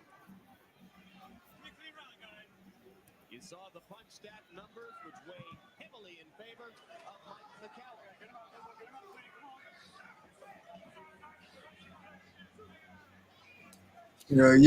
James Toney, man, switch it up, man. Punch variation. Shit. Man, super technical, bro. That's just the thing about this fight, bro. It's just super technical. A lot of head movement, a lot of feet movement, a lot of body movement, a lot of jabbing, a lot of slipping, a lot of blocking, like pivoting, just man, everything. You just saying you seeing everything, but motherfuckers get knocked down, like body, like you see him digging, you see him hitting to the body, and you see him hitting to the hips. You know what I mean? Like everything.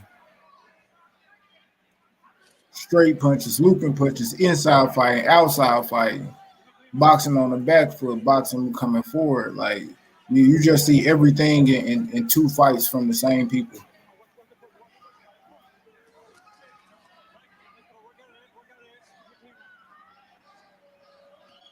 And then you seeing the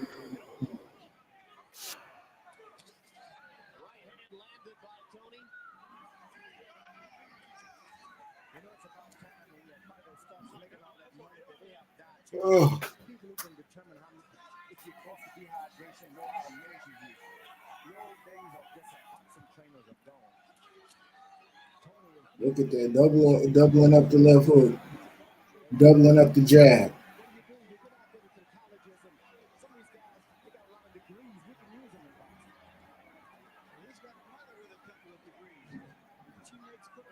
Short punches getting thrown on the inside. Look, short uppercuts. Look, all that shit, man. Oh, like, bro, look at the punches James Toney trying, man. Notice that James Toney switched too, bro. He was fighting at southpaw. Like, notice James Toney, he subtly switched, bro. He always fight like that. He'll throw a punch square up, kind of go southpaw, boom, throw a right hand, get back in orthodox.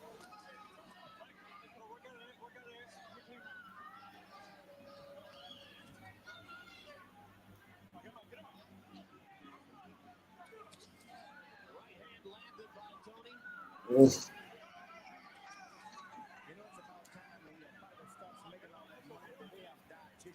Man. Look, I think there's George Foreman. He talking about James Toney getting a dietitian and shit.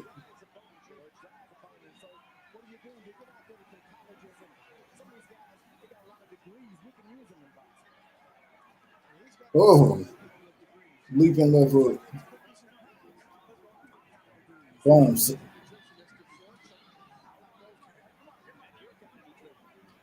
Oh, there you go.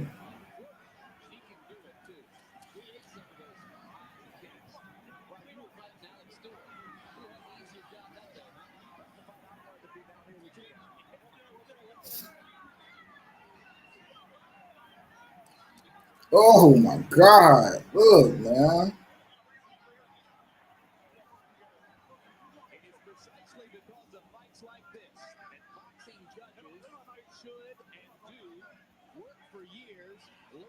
Boom. Before they're given the privilege of judging big-time championship fights.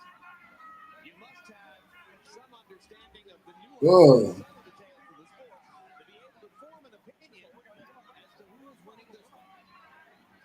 It's a real hard fight to score because there hasn't been any knockdowns. Oh man, don't be doing that, Johnny. Tony want to run the fade on his ass. Don't be doing that shit, boy. Last round coming up, Mike.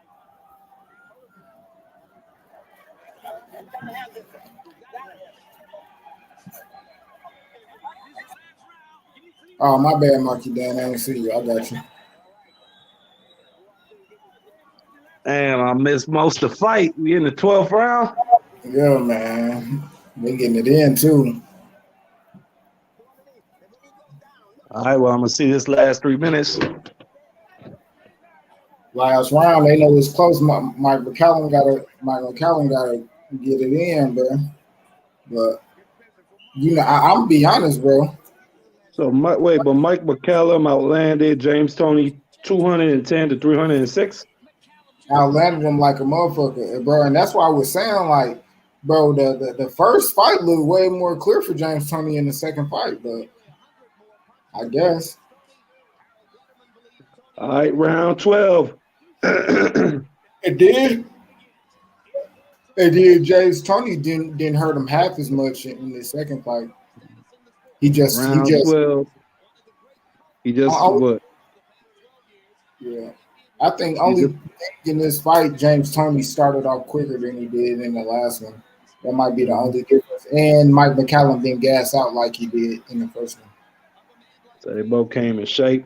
They both came to fight. Yeah, James looked Round way 12. 3 minutes to your destiny.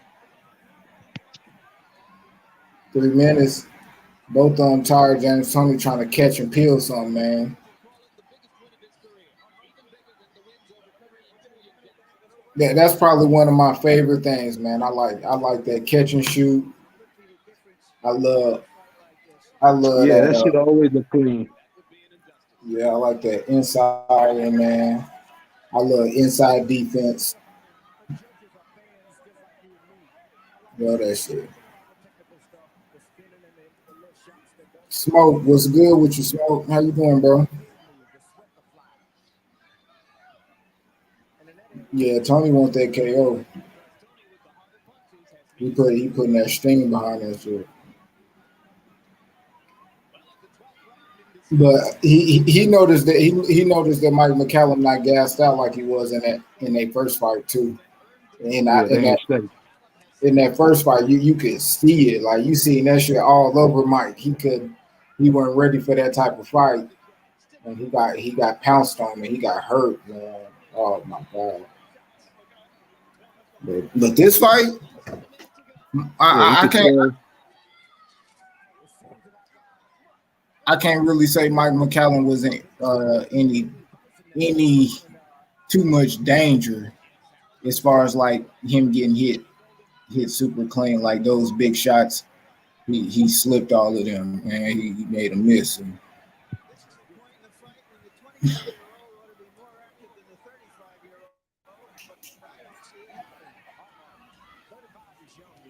oh, Oh, a lot of James Toney fights look close, man, because of the pace, especially if it went them rounds. Like if he went out there clearly outboxing you, like, oh, they're gonna let it hang out. oh, they looking gas, Ah, man. nah, man. That's what Mike McCallum had. Yeah, man, James Toney. Look, they about to stop it. Wait, he spit his mouthpiece out. Oh yeah, he dead tired.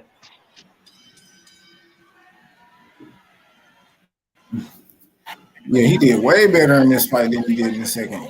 I mean, the first. Crazy, bro. I don't know. I wonder how they scored that shit, man. McCallum versus Four Kings. Man, I don't know, bro, but I know for a He beat fact. Duran. I know for a fact, Tommy. Yeah, he probably beat. Oh, yeah, he probably beat Duran, unless he get gas. Shit, man, Hearns. Sugar Ray. Yeah, he ain't beating Tommy Hearns. Not unless like he bring that shit. Nah, I think he could. Man, You gotta hurt Tommy Hearns and back him up. That's the only way to beat him. You're not gonna go outskill him or outbox him. yeah, Mike McCallum can box a motherfucker, man. Ain't he have some power? I don't know. It's huge. I don't know, bro. Versus Not the being ready. I don't know what happened to them with the Four Kings, bro. That's a tough matchup. I think he give any of them guys problems though, bro. Yeah, man. But we had a successful watch party. Get it, Q? Yeah, man. Successful watch party. We got one successful watch party down.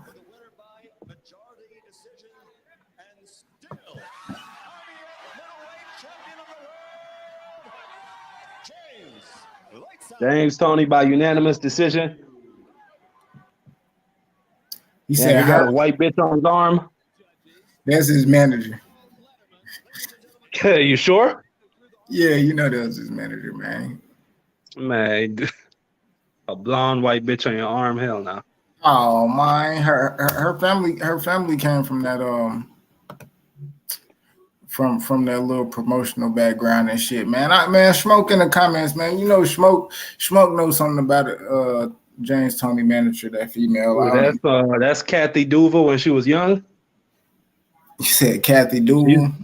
She used to be a bad bitch like that. Hey man, you see how she coming, man. She was in that bitch making good moves to James Toney. She set herself up. Yeah. Hearns at 54. And Hearns and Mike McCallum at 54. I still got Tommy Hearns. Yeah, I might have to do the Tommy Hearns, but although I think stylistically, him and Hagler it'll be the toughest fight. It'll be like how the James Toney Mike McCallum was, like super technical. You know, a lot of jabs, a lot of body work, inside fighting.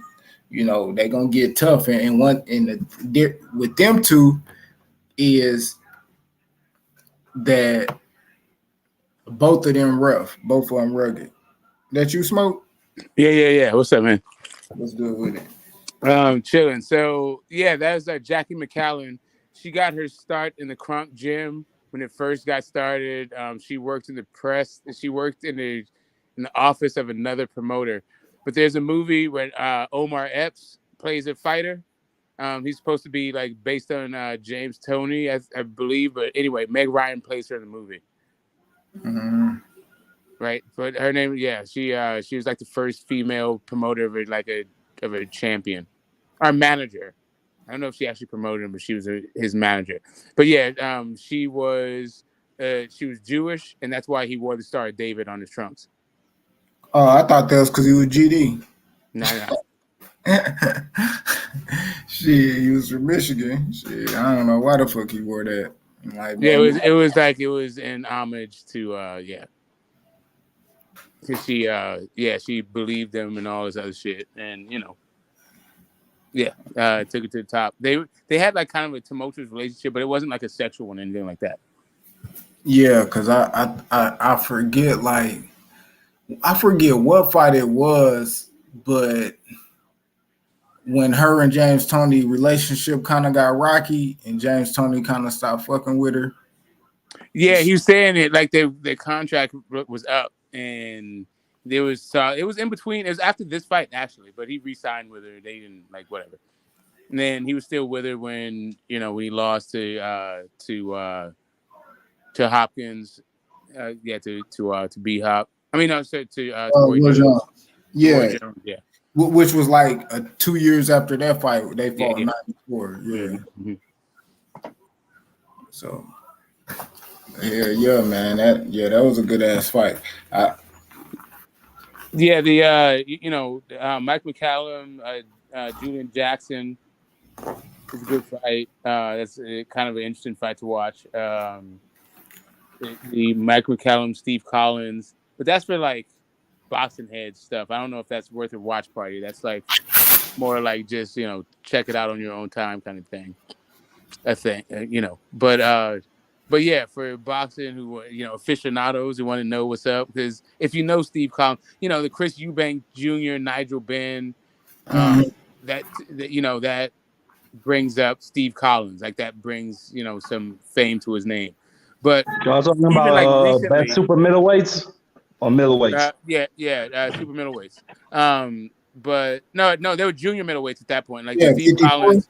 Yeah. Steve Collins and Mike McCallum and the Julian Jackson, that was at junior middleweight.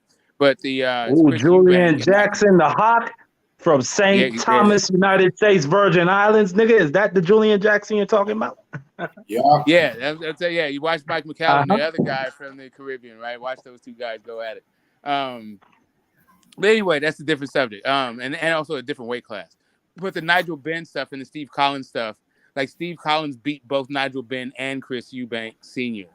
And he was recently in the how Nonito is one of the homies now. He does the rounds with Nonito and Rachel.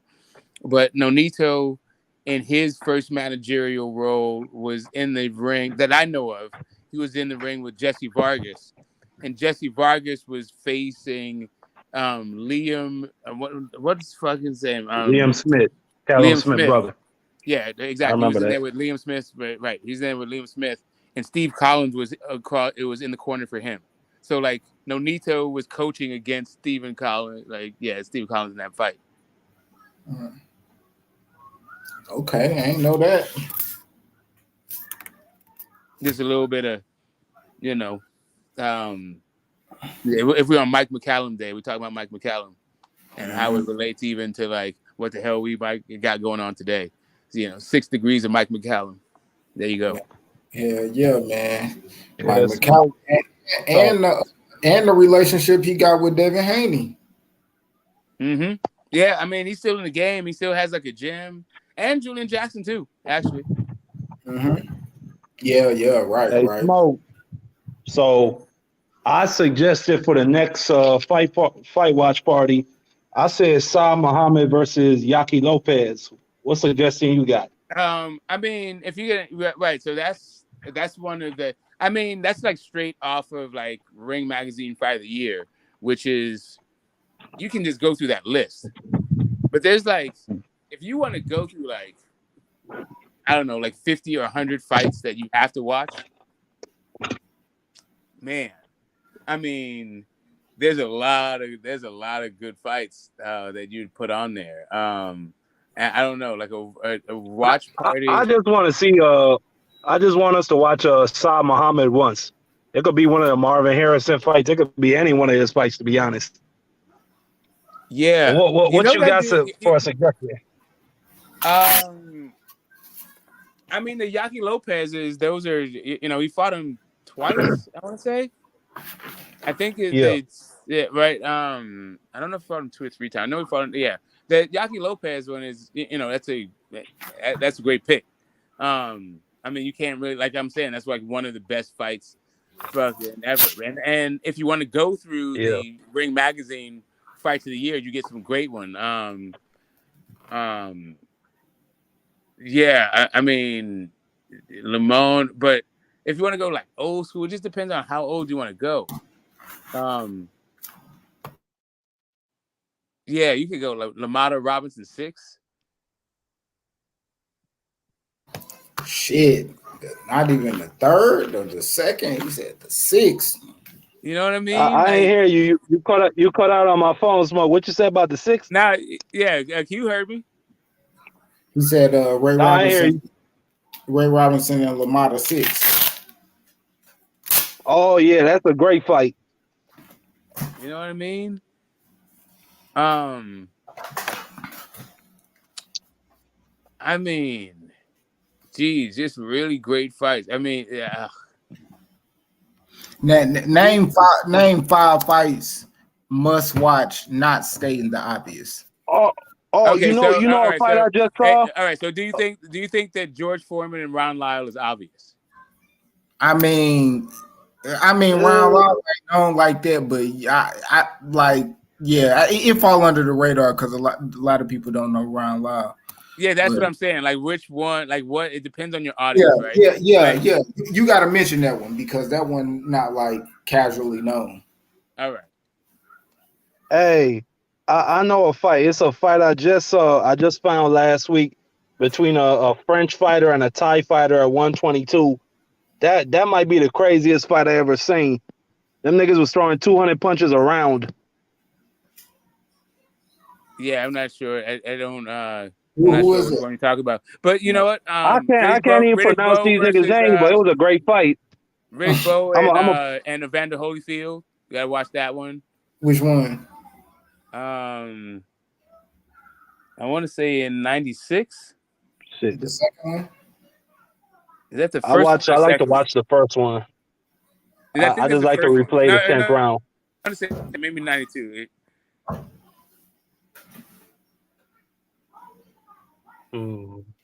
Oh shit!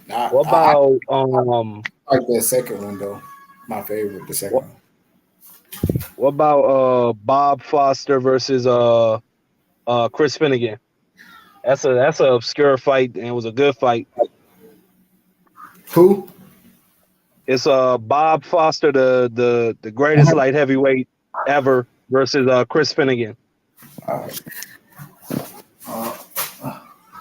And Chris Finnegan, my bad. Go ahead. No, my bad. Go ahead, go Marky. Then my bad. No, I was about to say Chris Finnegan. He was a gold medalist, and his brother Kevin Finnegan. You know what I'm saying? Some people, he gave Hagler some work.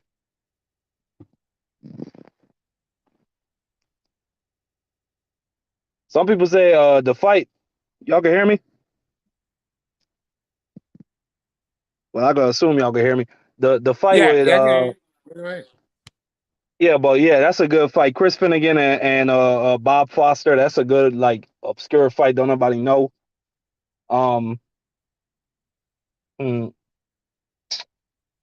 let me see. Um,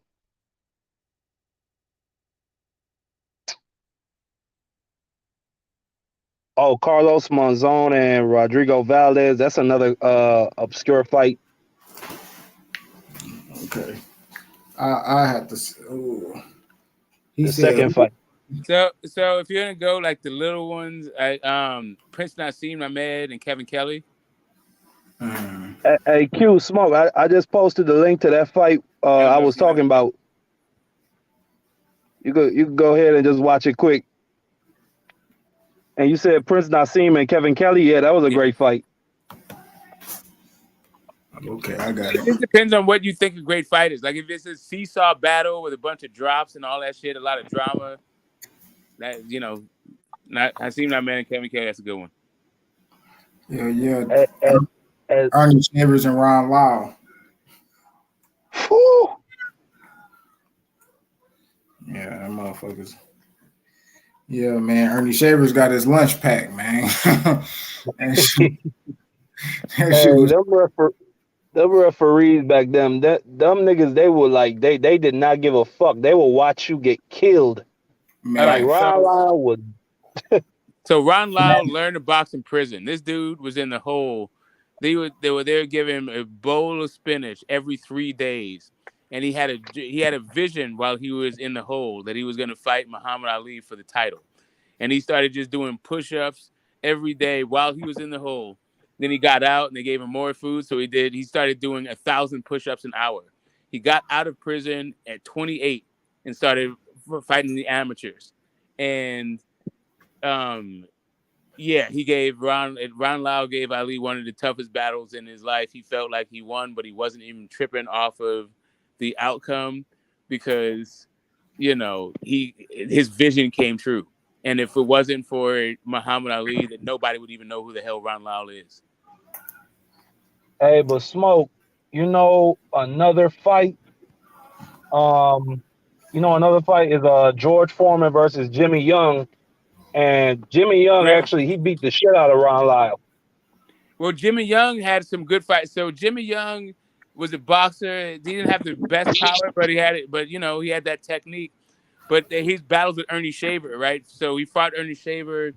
I want to say either 2 or 3 times. But the second, no, I think he only fought him twice. First time he got his ass whooped, then the second time he got a draw. But it was in between those 2 fights that he started taking boxing seriously, and he just got better and better. But he wasn't like, heavyweight, like boxer heavyweights are not. They're not gonna get that same kind of cachet and same they're not gonna exist in the same place in the pantheon of heavyweights, like the Chris Birds of the world and shit like that. Well, I think Jimmy Young is like he's one of those dudes like what if like the judges didn't decide to rob him like against Ernie Shavers and Ali and Ken Norton like that, like think about his record if he didn't get robbed against Ali and Ken Norton. Think I don't about know. like his place in history. The thing about those fights, man, 15 rounds, promoted. It's just a different world. Like I don't know about robbery, and like there's a reason why they say don't let it go to the cards. Like once it like judging like back like I think judging today is way more like what is it like egalitarian it's way more fair than it has been like in the entire history of the fucking sport. And that's why it's like weird to me that people like just throw out the robbery shit every now and again. I don't know. Ken Norton, I felt like maybe you could say Ken Norton got robbed. I mean, Against Ali, right?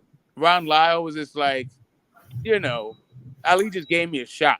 Like after that, that was a reason that got me out of prison. That's the thing that kept me through prison. Is some vision I had of fighting Ali. He wasn't even a fucking boxer. But then he gets stopped by Ali. Nah, it went all the way. He All got right, well, I think everybody got stopped, but it was like a weird he got stoppage. stopped. It was a weird stoppage though. Oh, okay. He was wasn't like he beating just his didn't ass. complain about it. Like he was just like, oh, whatever. Yeah. I mean, back in those days, yeah, that would probably be considered a shitty stoppage, but that was really a good stoppage. You talking Well, about Ronnie? what he was saying was, Smoke, you talking about Ronnie? Yeah, Ron ain't had no gas tank. Him nor Ernie Shavers. That's why they Ron could punch, but Ron wasn't ready to go deep into the fight, and Ali knew that. Yeah, so Hey, but I watched a movie today called The Greatest, and I never have come across this movie, but it is Muhammad Ali playing himself in a movie, and Ernest Borgnine is playing Angelo Dundee. He's got, and also Bundini Brown is in it playing himself. Oh no, Yaphet Kotto plays fucking Bundini Brown. Goddamn, who else is in it? The guy who woke up with a horse head in his bed from Godfather. Yeah. That guy plays Yeah. Freddie Pacheco. It's just a weird fucking movie, bro. Like they have like these this movie. What year was it made? 1977. They have movie film like exclusive that I haven't seen before footage of the fights, but in between the fight footage, like when they're in the corner, it cuts back to being a movie. So like he's getting instructions from the corner, he's like all acting in the corner. Shit, it's fucking bizarre. It's called The Greatest. Check it out if you haven't. I've never heard of this fucking movie. I never saw it until today. I never saw Ali try to Maybe act. it's a reason. It's surreal, man. It's fucking surreal. Like his joke. Yeah, the way that he tries to. Wait, you got to watch it. It's to be experienced, not described. I'm gonna just leave it there. The Greatest from 1977. It's on like Screen Picks right now, like my cable provider. I don't know what you got. Hey Q, you know why I flashed on in, right? Wow. I saw that interview, man. You saw? Wait, you flashed on who? Yeah, I saw that interview, man. On Brown. Which interview? The Bud interview, baby. Who did you flash on? Man, we having a good time talking about classic fights. You want to bring that shit up, man? God No. damn. This is worth it. It's never a day where we can't not argue. I ain't gonna lie. He must have seen that shit Smoke was talking about because he said, "I already got 5 million, and I'm gonna get my other 5." That's all I wanted to say. To kill that narrative that Smoke was putting out there. Oh, what? What did he say? Ain't nobody got no money. Well, he already got half his money. He said. Wait, hold up a second. Sorry. Did I put out the narrative that he didn't have money? No, you had a narrative that BLK Prime didn't have money. I guess you off that now. No, did I have a thing that they didn't have money? What I said was that their public persona was bullshit. That was my narrative. Say what now? I can hear you. That their public face of BLK Prime was fucking bullshit. Oh yeah. Yeah, that was it too. Yeah, that was it for me. Like I wasn't trying to dig deep or anything like that. I was actually trying to, I wasn't trying to make Bud look bad. I wanted Bud to look good. That was actually what my intent was. Like, oh yeah, let's do some promotion for this fight. But it turned out to be what it was, and I just stopped looking past like what people were interested in. Like, there's all kinds of ways I could have gone if I was like literally trying to dig up shit, but that wasn't what my issue was. I wasn't thinking, hey, BLK doesn't have money. If anything, it's more like Daniel Kinahan is fucking the hand that's funding all this shit. That's like if I was to go into a conspiracy thing. Like it's not that they don't have money, it's where the fucking money's coming from. As I said in the beginning, right? I really don't think Bud gives a fuck where the money comes from, as long as he gets it. Yeah, that's what, and neither do I. Yeah, it's not my issue. It's not like my issue is more like I think that we like right now because of like the pandemic, boxing is losing broadcast, but they're losing distributors. So I don't want boxing to be like I want BLK Prime to actually succeed.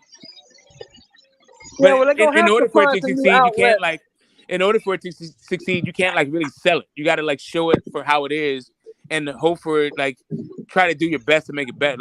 Support it the way it can because we can't lose more broadcast. I don't know. Showtime. Yeah, they're going to have to get more outlets because streaming is taking over, bro.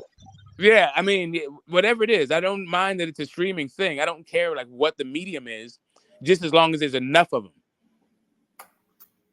And watching these old classic fights, it got me in the idea that promoters didn't have rights on all of boxing, and promoters and networks. It was more like your manager.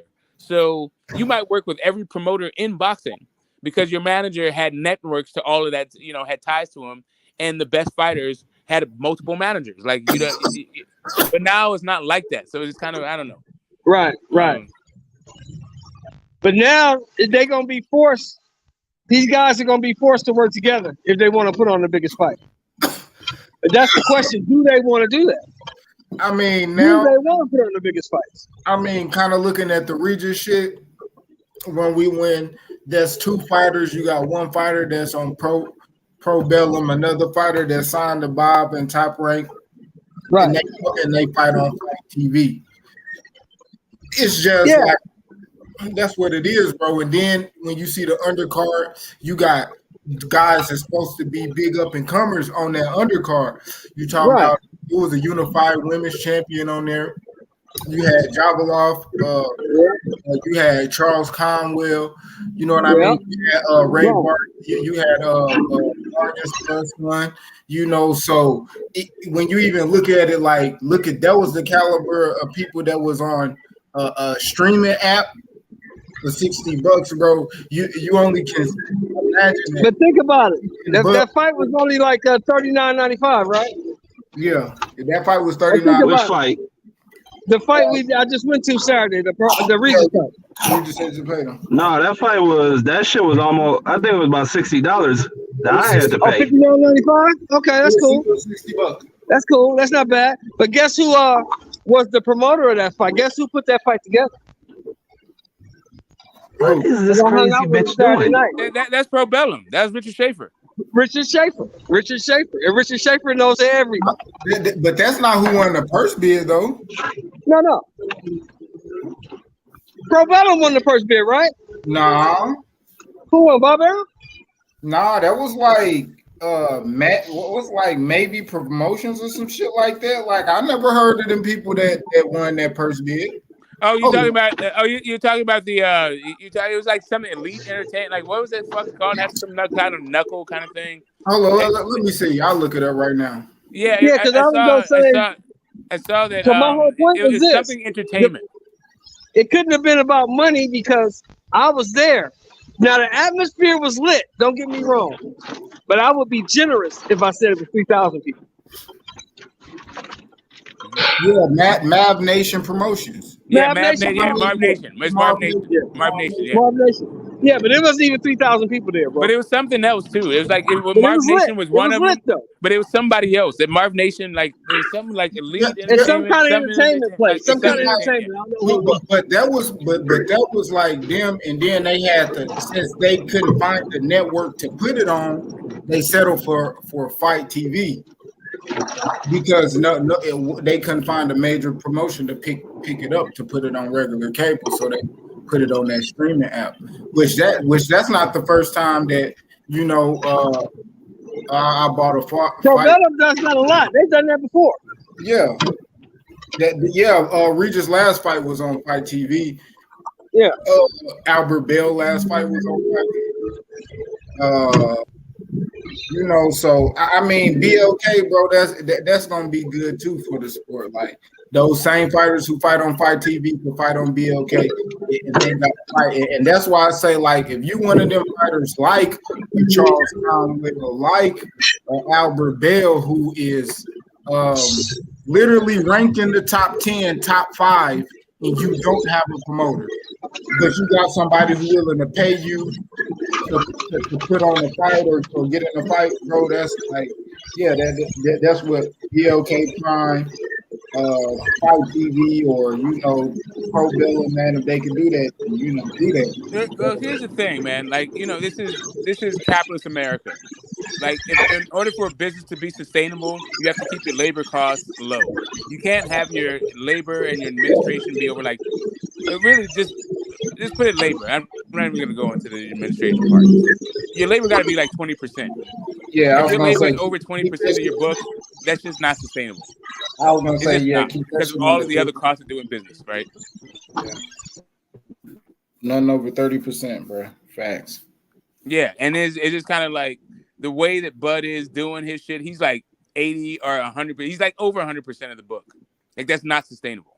Shit, I don't know. I mean, but when you building, shit, that ain't what you look at, cause I know, building. right? And then it's correct. invested. If you're gonna buy your way into the market, like it just depends on. Like, do you think that the zone has gotten their money? They got a return on investment for the money they've invested in. For the money they put into AJ in like 2018 and 2019, the perfected fight. Don't even put it on that big of a Oh stick. yeah. They got that money back.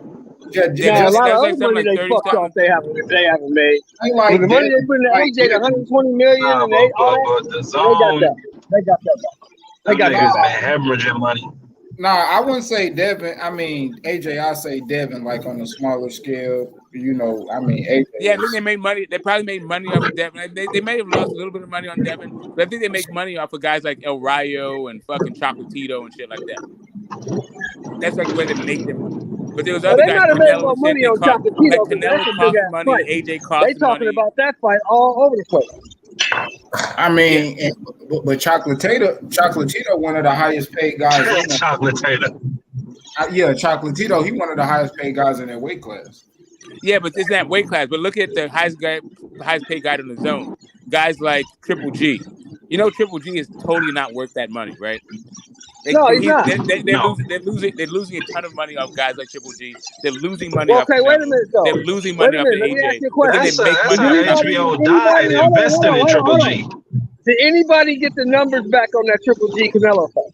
I mean, you're never gonna get those numbers. It was like 500K, right? Hell Something no. like that, They're right? lucky if there's 500K. If you made 500K on that fight at $80 a pop, you got your money back. No, you didn't. You made your money.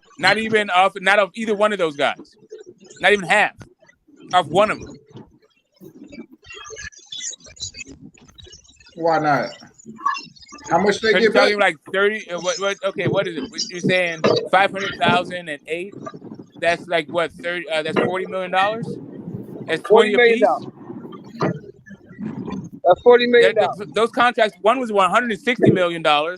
One contract was $160 million. The bulk was about that fight, right? Because I think you only got like 30 for B-ball. They got his ass whooped in. So like the most of the money was supposed to be off the Triple G fight. Okay. You got like 40 for B-ball. The article I'm reading say it did between 550 and 575. So let's say 50 so million. even if you go, so even if you go all the way to 6, right? You're still not even talking about $50 million. Like Triple G, they signed that dude to a $100+ million contract. He gave you Steve Rose, goddamn Devonchenko, Murata. Like it's supposed to be about the triple. It's supposed to be about the third fight between. But Triple let G me ask you one question. No way they made the money back. $100 million contract, right? That whole $100 million contract. How many of those fights was on pay-per-view? None of them. So how many Canelo fights was on pay-per-view? One. The only one that was on pay-per-view? None of them. Only the Canelo Triple fight. G. Only the Canelo fight. It wasn't about pay-per-view. It was never about pay-per-view. No, it's about mitigating their losses, not doubling down on that shit. But if you're talking about recouping your investment, no fucking way did they recoup your investment. Here's the thing, though. Somebody up there must know something that we don't know because they still in business and they still putting on fights. Yeah. The zone, but the zone said that they should their progress in America, that shit was a complete failure. But they're a worldwide platform, so America's not the end all be all. That's what I'm trying to tell y'all. Yeah, the only thing they gotta do, bro, they tripped out on the American shit because they invested in like the wrong fucking people, and they weren't able to get the fights for them. Like you got Martina Love, Demetrius Andrade, and they paid $10 million for Mikey versus Jesse Vargas. Oh yeah. Like bro, come on, man. Yeah. Them they like that. That's what I'm talking about, Sheldon. Them they were just hemorrhaging money over here. But the thing is, maybe they were hemorrhaging money, but they still in business. So something got to be going right. Hell yeah, shit, motherfuckers. Man, the zone still put on matches that motherfuckers don't see. It's a few matches they put on that people wanted to watch that shit. If Common AJ sense should dictate. I'm done. And they got the What's got going the on? YouTube niggas now. Well, see, common This is sense would design dictate, flaw with Marky the Dan. If I'm constantly losing money, why would a billionaire want to invest another $7 billion in me if I'm constantly losing? If I ain't making shit and I'm just losing. Well, it Why would But they that's want why they restructured that's why they restructured their business plan though, Sean. You see it's pay-per-view now. So Exactly. it's not to say nothing has changed thus far. So they have tried to at least salvage, you know what I'm saying, what they've invested. Yeah, they And like that's why I say what I always say, bro. And I don't be trying to be smart. I just be being real. 2-3 figure motherfuckers need to stay out of 8-figure business because we don't understand. Yeah. So they got a plan, is what you're saying essentially. Yeah. They got a plan. It's above our pay grade. So we need to stop worrying about it. No, I mean when it comes down to it, like my question was really, and my phone, like, I don't know what's going on with like the iPhones and StreamYard while your phone's plugged in. It like heats your phone Right. like up really fast, and then your shit's cut short. Yeah, Anyway, eat your battery up like a motherfucker. I'm down yeah, to 9%. Eat your yeah, I battery don't up know. like a motherfucker. I don't know. Like my charge is okay. I just don't want it. Like so, StreamYard in and of itself just drains your battery, no matter if it's your laptop or your phone.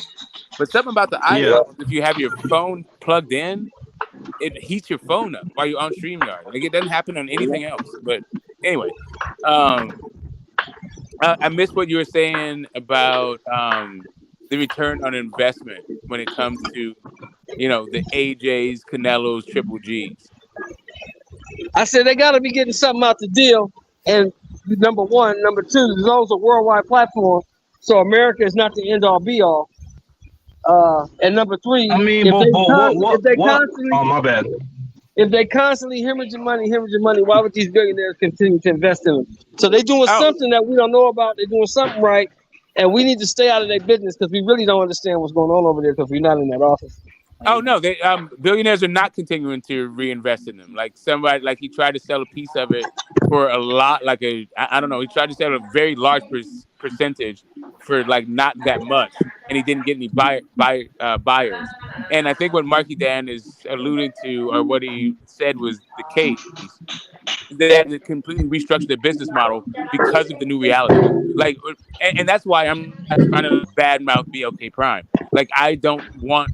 Like, I understand that. Like, not only is like boxing in a precarious position, but like this transition from broadcast to streaming, like the way people consume content is also in transition. So like boxing might get lost in the sauce for a minute. Like, I'm not trying to like. Yeah, I'm not trying to be like the first guy on my block to like talk about like to bring down a broadcaster. We don't have enough. Like I'm hoping that my man's like his past like negative business experiences has taught him like how not to do business. Well, You know what I shit, I'll mean? be honest with you. To me, just from the outside looking in, because like I say, I don't know the nigga from the can of paint. He seems to be doing fine. He got $5 million in the bank that I know of. Yeah. So he seems to be doing all right. I mean, listen, like Yeah, you've been you around long mean, enough. yeah. All right, so let me bring this back down to reality. You remember Yo MTV Raps, right? You remember Ed Lover, Dr. Dre. I'm not quite sure, like, if you were like what your interaction with pop culture is, just because of your own experience. You're inside for a while. You're in the military for a while. So I don't know if were you watching Yo MTV Raps with Ed Lover and Dr. Dre? Yeah, everybody did. Wow. All right. So if you remember after that, Ed Lover used to like he was a broadcaster on a boxing platform called KO Nation. You remember that Yeah. that production? And they had Kevin Kelly. Actually, we were just talking about earlier. He was doing the commentary. Prince Nassim Hamed. No, actually, no, forget Prince Nassim. Fucking Emmanuel Burton, the Drunken Master, and Floyd fought on this production. I remember that. Right. Like that is I don't know who the fuck was behind it, but that was like an iconic fight, and nobody knows what the fuck KO Nation is. That's my point. Is that like you get these fly by night? Like even I'll go you in one better. Bud versus Gamboa. That was like a 50 Cent fucking promotion. Like 50 Cent was in boxing, Jay-Z was in boxing. Those guys are not around anymore. That's my point. Like you get guys, Andre Ward is in the Hall of Fame, one of the few handful of guys, like a dozen guys that got in as an undefeated fighter. Like that guy was Yeah, but I feel signed. like that's almost an irrelevant He point, was though, because fucking with Don Rock King was Nation, right? the greatest. Don King was the greatest promoter of all time, and he's not in boxing anymore. So I feel like once the lamb Don escaped King is cage, still in boxing. Like Don King actually promoted a fight this year. Like Don King was Nah, promoted. but Like he don't got as much like juice as he used to. yeah. I mean, he's Smoke. 90 years old. He's 90 fucking years old. I mean, Top Rank is I mean, so is even Top Bob Rank. Arum, though. So Top Rank, they had the way that Top Rank positioned itself versus Don King Promotions is Don King focused on professionals, whereas Top Rank focused on intellectual property and amateurs, and so they have a much more sustainable business because they understand the lifeblood of the entertainment business was what boxing is. That's intellectual property. They bought the catalogs of shit, and then they develop talent, not try to pay but I for. feel like the They catalogs are keep their worthless labor now costs low. That I'll just because put of it the that way. digital era. They put their labor Also, costs low. because of the because of the digital era, I feel like the catalogs or the royalty checks aren't as relevant as they used to be. Because if say And Bud and your feeling is EJ based fight, on what exactly? no, I'm gonna explain why. I'll explain. I know, but So what is your feeling based on? that's what I'm about to explain. If you let me finish, right? So if Bud and EJ fight 1 hour after the fight, we'll get a full HD copy. No, you don't understand circulated what I there. mean by my question. My question is, what background do you have that you can actually even form an opinion on it? I'm saying that the world has very changed, right? The landscape Yeah, right now. but We've I'm got saying, digital what's your access. background to actually opine on the subject? My background is this, right? Back in the days, we had to turn on ESPN, Sky Sports, BBC to watch a rerun of Mike Tyson versus X. Right now, bro, it's not relevant. You can switch on YouTube, Daily Motion, use your Fire Stick, and Okay, just I do get you. whatever you I want. get you. I get where you're coming from. Okay, go ahead. We're not at the power. We're not on power sort of deficiency anymore, right? Towards these big networks like No, it's not that. It's ESPN not and what you're Sky. describing is the way that the way you're describing different revenue streams because of the way Yeah. people consume content. Now your likeness gets you money where it would not have gotten you back in the day, right? So now it's just the way that business is being conducted that what you're describing. So the rights to the EJ versus Bud, I'm not saying they're worthless, but I mean they can't be too. If the pay per view itself doesn't generate 500,000 buys, which it probably won't do, I mean you can only imagine that the royalty check wouldn't be that strong. I mean, come on, let's be honest. As soon as a HD or even a 4K copy gets uploaded within an hour, it'll be on Google Drive, it'll be on YouTube, Dailymotion, and so many different fight websites. Not to mention people downloading the full copy using Fire Stick or whatever. I feel like who's willing to sit around and wait a whole year or 6 months for Showtime to replay it? Like, come on, the numbers just aren't there. That's why guys are barely doing 200,000 views on Showtime. I think traditional television is kind of dead. I mean, I can't remember the last time I sat down and turned on my satellite service to wait for a program to start. We're kind of used to the whole Netflix. I think what you're going That's off of actually is so here's the thing. So I don't think that you understand how royalties work based on what you just said, right? So you I'm can talking get about the your rights though, the fight. no, Right. your rights for the fighter, right? So the idea of what a individual fighter has, what claim they have to the revenue stream, and whether or not you have likeness rights, and your idea is about and this is something that I don't think any of us can speak to without seeing way more numbers that they give us, is what the actual value is for this fight. And I'm talking about even projected value at this point. Forget the actual value after the fight, because if No, it's a good there's two fight, if projected it's values. hold on a second, if it becomes a legendary fight, then all of these projections go out the window, and it becomes one of the priceless commodities in boxing, right? So No, there's you two don't even know projections right now. you don't know that that's going to happen No, until I do. whether or I not know the that's going to value. happen until the fight happens. But you can do some No, projected there's two value. But values you can right now. but hold on a second. You can do some projected values based on both of them's market value today, and then also what the market landscape looks like with this whole streaming thing. right? But So when even Terence within Crawford that, went to the free even within market, that, but that no, that but was one of the reasons why I think no, that's what why Bud Terence was Crawford saying. went to the free market, right? And he got a bag of $50 million, right? No one was willing to outbid that. And the PBC's response was, here's a bag of oranges. So I feel like there are two values. So Crawford's route was, let me get the bag, 50 million. And Spencer's I route was, mean, let's go, a bag of oranges. like, so the idea of a bag of oranges, it would be a bag of oranges if people at the PBC were getting paid in bags of oranges, right? If that was their Well, business $0. model, is to get paid in bags of I take that oranges. back. Oranges are very expensive, But bro. no, but You I can't get a got it. bag of oranges for No, $0. I got it. But since it seems that people at the PBC are not getting paid in bags of oranges, the question is, how do you get what are they getting paid and how are they getting paid? And that I is mean, the issue. Charlo's And it wife's seems claiming he's and it bankrupt. seems to be Adrian Broner's saying the that case. Al Heyman stopped cutting them checks.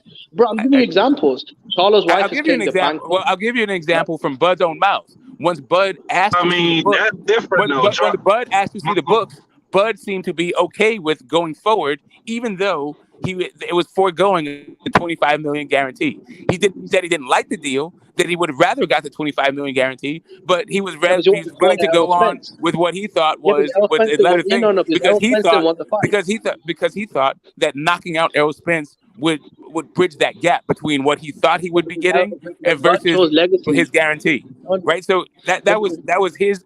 So that was his calculation. I don't know if that means that the property becomes worth more, because if he stops Errol Spence, that means it's a legendary fight, and now he has like ownership rights of a legendary fight. I don't know. I can't like read into his mind without No, like boxing isn't asking him, like right? that, bro. Yeah, but smart boxing isn't like that. There are no legendary fights now. The last legendary fight that I can think of on a massive global level, which had massive Right, but replay value, was Joshua I versus got it. But Klitschko. I Right? don't need That to. was a But legendary fight That's at not the true. time. We have Wilder without versus going. Fury. Okay. Like anyway, I'm not even trying to go there. Like I'm not even trying to have this argument, because it doesn't matter what you and I think, and what we can come up with is what Bud thought, and what Bud and Bud is not talking about what he thought. No, Bud said that, I went out into the free market. Was I had 25 million. I I'm wanted to guarantee. gonna keep it smoke. I'm gonna keep it a buck right now. I don't even know what the fuck we talking about, to be honest. Oh, right now we're talking about whether or not you should get a $25 million guarantee or not get a $25 million guarantee. Like that. Like But it is wasn't about the guarantee, the Smoke. fight worth? Okay, but so Is that's the ownership base. right? Is ownership fights Crawford worth more or less than $25 million to the fighters? Yeah, but Smoke, come on. Do you really think there's $60 million in the pot? I mean, they'd have to do over 1 million buys and do a $20 million live gate or something. Like, come on, man. Those numbers just don't exist anymore, especially in American boxing, unless you're Canelo Alvarez. Once Floyd Mayweather left, I mean, I just don't see the numbers there anymore. I think maybe I think they'll be able to gauge maybe between Ryan and Tank. I think because kind of the thing between them two is they bring a younger crowd. They bring a younger crowd, which you would think, or you would just assume that they would bring more money, but just knowing young motherfuckers, they broke. Now you like Tank do got a older demographic of people that may be buying shit a little bit more, but Ryan fan base, bro, that shit like 24 and under, bro. They ain't paying for shit. So you make a good point, bro, because the young fan base, not only are they broke, bro, but they're very tech savvy. So why would they spend $80 on something which would literally take them about 10 seconds to click open Crackstream app or Mobdro or whatever you want to use? There are apps out there, there are websites. If you got that shit bookmarked, bro, it'll take you less than 10 seconds to watch a HD copy of the stream live. Why would a young guy who's struggling to get through college or is getting $100 a month for allowance or a week, why would you pay $80? You don't even have to go there. You don't have to even go there. You don't even have to go that far deep into it. It's like, why would you pay for something that you could get for free? Yeah, I think the global That's really economy, like even the in long the and UK, short of it. yeah. Even in the UK, a lot of fans are really tired of paying for pay-per-view, and our pay-per-views are way cheaper than you guys. I think here it's about $30 in America or something. And I'm trying to tell you, like the price of pay-per-view, the price of pay-per-view is not going to like mean that I have to go without anything, right? But I still find and not only that, that's true for my children. So even even a more specific example, they have plenty of disposable income, but they will Smoke never does even not, think bro. about The world is struggling. unless Smoke, smoke. The world is like struggling, bro. There like is not. hold Have you up a seen the sec. protest? I'm not Smoke. even talking about that. This is a different subject. Can I just get through my point before you pivot to another point? Like even people with disposable income, like my kid will only pay for pay-per-view if family's coming and that he knows is going to ask. Otherwise, he is going to stream that shit. And Yeah. for the most part, if it's me and my brother, is this his dad and uncle coming through, yeah, he's going to stream that shit and tell us that he streamed it and call and laugh at us as we say we pay for shit. Yeah. No, I do the same. If it's just me by myself, with my girlfriend or just one friend, I'll definitely stream it. If I've got several friends coming over for the Tyson Fury, Joshua, Mayweather, Pacquiao, whatever, like a big fight, then yeah, I'd have to buy the thing for 30 quid or whatever it is.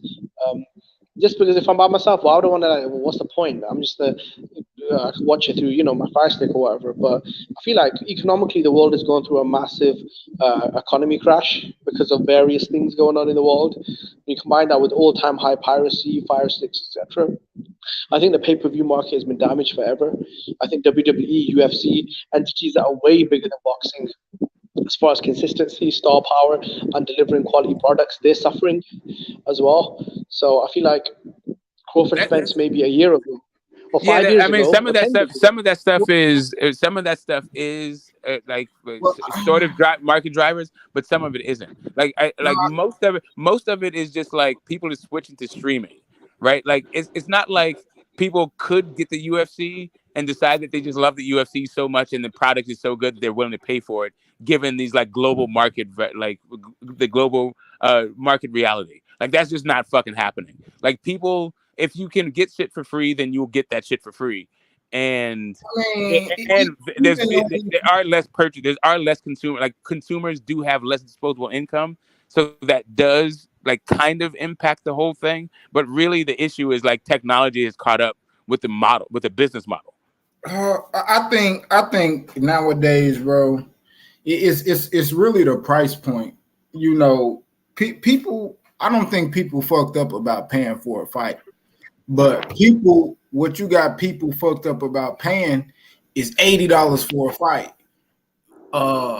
85, 75, 70. Like, bro, come on, like people buy what they want. Now, if that shit like 35, $40, bro, you drop that price, and this the thing, bro. You could be like, oh man, your numbers will go up. Yeah, you might not be getting the same $80 that you was, but I think it'll still equal out to the same thing because you would get double the people to buy the shit. Yeah. Yeah, well, so here's yeah. Something about marketing as well, because if you keep getting higher numbers, you're exposing yourself to a much larger audience, which will equal more money in sponsorships, which will equal when you do have a mega fight and you crank up the price, you'll make more money when you do go back to $80 in a super mega event. With a lot of these fighters, 90% of them, like Spence versus Ugas, bro, that for me that really wasn't a pay-per-view. Crawford Spence 100% pay-per-view. I'd happily pay X amount for it, but that's one fight. So when you talk about the American market specifically, and then we say boxing is a business, but people don't identify what business it is. It's the entertainment business. If you understand the amount of pressure that the entertainment industry puts on the American dollar, then you start to understand like where boxing fucking exists and this idea about pay-per-view and this entire fucking model. Like you have to be in a place where you don't give a shit about Wakanda forever. You don't give a fuck about going to like right now a football game or a basketball game.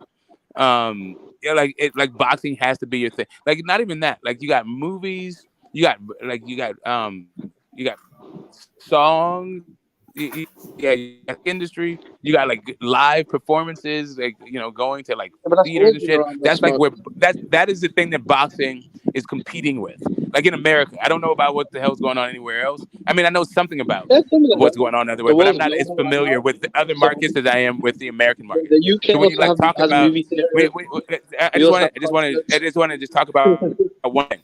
So when you talk market and the profitability of the intellectual property of that fight, the value of that thing, it is not. I don't know that the bulk of the value of of Spence and Crawford will be just in pay-per-view on the night, or even just in site fees. Like, I think that it could very well be that because of the quality of the fight, that the whatever you get on the night could actually dwarf the value of that fight. Yeah, but Smoke, you're asking a lot, though. You're asking people to walk away from a rock stone signature of 50 million plus I'm not asking back anything. end. I'm not asking No, anything. I'm I'm just just saying saying that that. concept. I'm saying that concept, though, Smoke. Like, I know. I'm if saying, someone said to me, but my concept is based on, but it is based on what Bud is saying. Like, Bud said that, okay, I'm willing to take this thing that has less security because I know I'm going to knock that man out. But when Bud said that, I don't know that he's talking about because the quality of the fight is going to increase the value of that property, that intellectual property, or if he means that he's going to knock him out. So yeah, but, he just wants to do it yeah, for legacy anyway, Smoke, and he's what willing fights to have they take less had? money for legacy. I don't know what he Yeah, means by what that. fight? Okay, if you look at the past fights, right, past track record, right, they say sometimes you have to look at the past to see, how the events in the future will unfold. What fight have Spencer Crawford had on their own, which has, you'd say, dramatic royalty value or incredible replay value? I mean, these guys, even though they're elite talents, most, especially Crawford, with more accomplishments, they've never really had a fight that people would call legendary. And I'm not sure at 35 years old, Bud and 33 Spence. I mean, when you think Tommy Hearns and Ray Leonard, you think dudes in their 20s. Um, I mean, I'm not sure what kind of legendary fight they could produce, though. To be Okay, so honest, all right, so here's the thing. Legendary fighters produce legendary fights, right? So even though you wouldn't say, hey, what in the hell? Like, can you name a guy that Mickey Ward fought outside of Arturo Gatti? yeah, but Mickey Ward's broke, though. That's the problem, bro. No, Like, he but had a that's not legendary the issue that I'm talking about. The issue that I'm talking about is ownership. Like, the person who owned the rights to those Mickey Ward fights is not broke. So Mickey Ward is broke because he didn't have an ownership rights to it. Yeah, but Bud wouldn't have ownership, though. Showtime and PBC But he would. does have ownership to it. That's the entire point of the conversation about giving up your thing. That's why when he said, like, what's up with the But back who's end, he asking him said to give it up, 80-20 though? after recouping. But that's the same as Showtime, right? You only break even. You only get a No, check once you that break is not even, though. that is not the same thing as Showtime. Showtime gives you 90% plus on the dollar. So they're getting like either 90 cents or more on the dollar because they're not taking that 50-50 because they already have the infrastructure and they Yeah, but you understand that really this missed the fight. point, though. You missed the point of Bud when he said that if they break even, if they get the money back, right? No, yeah, It'll break be even is if they're 80-20. taking an advance. If they're taking an advance, then there's no break even that they need to do. Like, then they get all the money. If they take the money, then they need to break even. And then after they break even, then That's the same basic. then they only get 20, then they only get 80% of what the value of that property over the lifetime of the property. And they did that for like a payday advance. Yeah, but that's the basic structural concept, right? So you either Yeah, take zero up front and get all the money, or you take a shitload of money and then you get an extra check if it breaks even. The basic mathematical formula for both is similar, right? No, So right. either you take No, zero. the issue isn't that. The issue isn't like if it breaks even. The issue is after it breaks even and it goes into profits, how are those profits shared? And the profits Well, from what become Crawford said, you it's only get 80. at that point you only get 80% of it. So the question Yeah, is, why do you need an advance to only get 80% of something that you own? why do you need an advance guaranteed money? So the history of all legendary. I feel like Right, I don't know why people keep changing the there it narrative. is. Like Bud Crawford is the first person to ask for a guarantee. Look at all the It's legendary not fighters even throughout that. the It's not the history of narrative. combat sports. You're missing the Crawford's point. not the first man to ask for a guarantee. Mike Tyson had one. Canelo had one. Joshua You're Fury, missing the point. You're missing the Golovkin. trick. You're missing the trick. Bud agreed, right? Bud saw the numbers and agreed. Bud said, "Hey, you know what? What you're saying sounds good. I would rather have this other thing, but this is good enough. And either I knock him out, so I don't care about the difference No, that he I said would I'm getting make fucked. This in is the a terrible deal, guarantee, but I'll take it. or I will knock him out, and that will increase the value of the property. Either way, Bud was fine with it. After seeing the books, after hearing the pitch, seeing the books, Bud was ready to proceed further.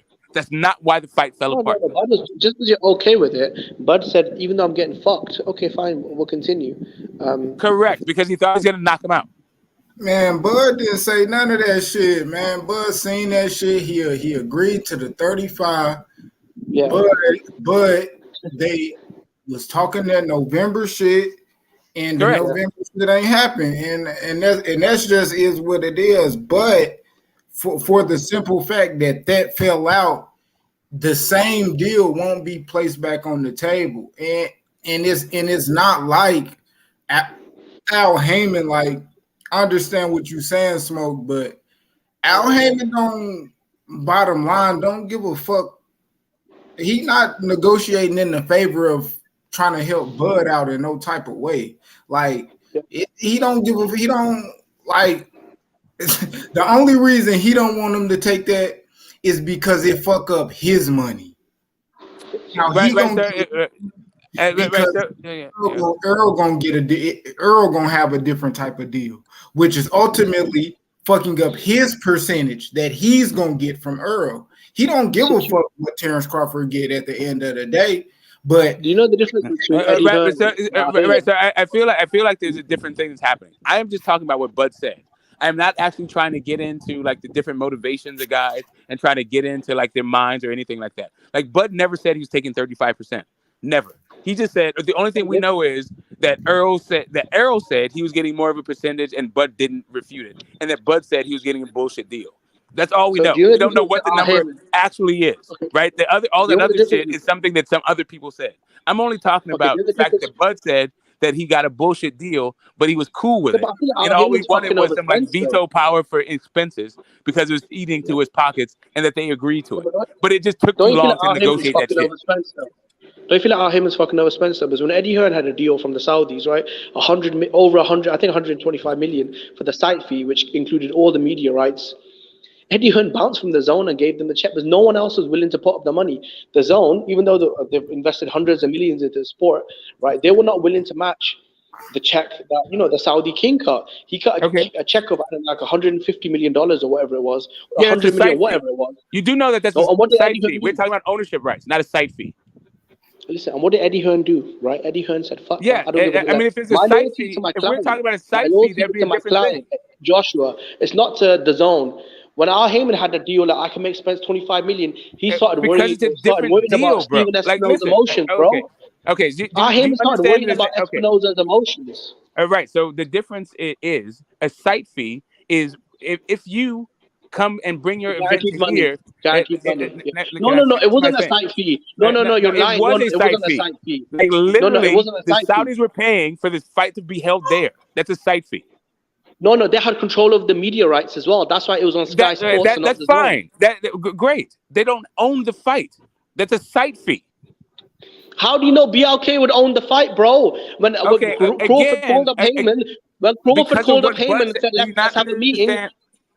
Heyman said, I'm not letting anyone touching the fight. Do you not understand? No one's touching the fight. Okay, like I said, it's because what Bud said so. Bud said after they get their money back, it's going to be an 80-20 split. Yeah, after they generate $50 million in revenue, after that, we can sit down and see what the split is. Correct. $50 million now that we're on the same page, now you understand why I'm saying is an ownership issue, not a site fee. No. That Crawford is the never came out between and an said ownership and a site fee. Okay. So why didn't Al Heyman go to the meeting? But Crawford said, look, I got a deal here. Let's go meet them and see what we could cut. Al Heyman could have gone there and said, look, you've got the rights fee for, 2 years or 5 years. After 5 years, if you don't make your money back, we've got royalties again. You could do that, bro. Because someone's willing to cut a check of $50 million. Hey, maybe if Al Heyman walked in there, they would have said, we'll give you $70 million. Al Heyman just didn't want to hear none of it. He's like, fuck that. No, I got you. I understand that. That is also what Bud said. Bud said that Al said he doesn't want anybody to touch he doesn't want anybody to touch the fight. Then we could get into all of that thing. Al Heyman went to that meeting with BLK, that they would have turned around and said, you know what? The break-even point is if we don't break even, we've got the rights to the fight for 3 years, and then after that they'll go back to you, which is a fair business proposition. Or they there could be any number of things. There could be any number of things. I'm not trying to. So here's the thing. I'm only going to. All we have is what was said. We weren't there, so all we can imagine all kinds of scenarios. But all I'm No, going we don't about, have to imagine. Our all human I'm refused going to go on to is the what Bud healing. actually said. So from based on Yeah. what Bud actually said and what he said Al Heyman said, right? I don't even Yeah. know that Al Heyman said it. I only know that Bud said that he said it. But based on No, that, they said he I am called now Heyman. getting taking Bud at his word, like taking him as charitable Well, I and good mean, our faith. Heyman doesn't have a word. So what do we take our Heyman at? I mean, he Correct. doesn't have a I word. mean, all we have is Bud, right? This Bud is saying that he was there, and this is what Yeah. happened. So Because he based called on Spence, and everything Spence that said he, call Heyman. ba- I'm not in everything a that power Bud is position. saying, so everything that Yeah. Bud is saying says that they were talking about ownership rights because he said No, Al that's Heyman not says true. he doesn't want anybody else to touch it. That sounds like No. ownership. He's talking about when L Spence asked him about what's up with the back end, he said 80-20 after recouping. Like all of that shit On the sounds back, like no. what we're See, talking the about is difference between not a back end side and fee. ownership. Correct. Smoke. By the way, I've actually studied business. Smoke.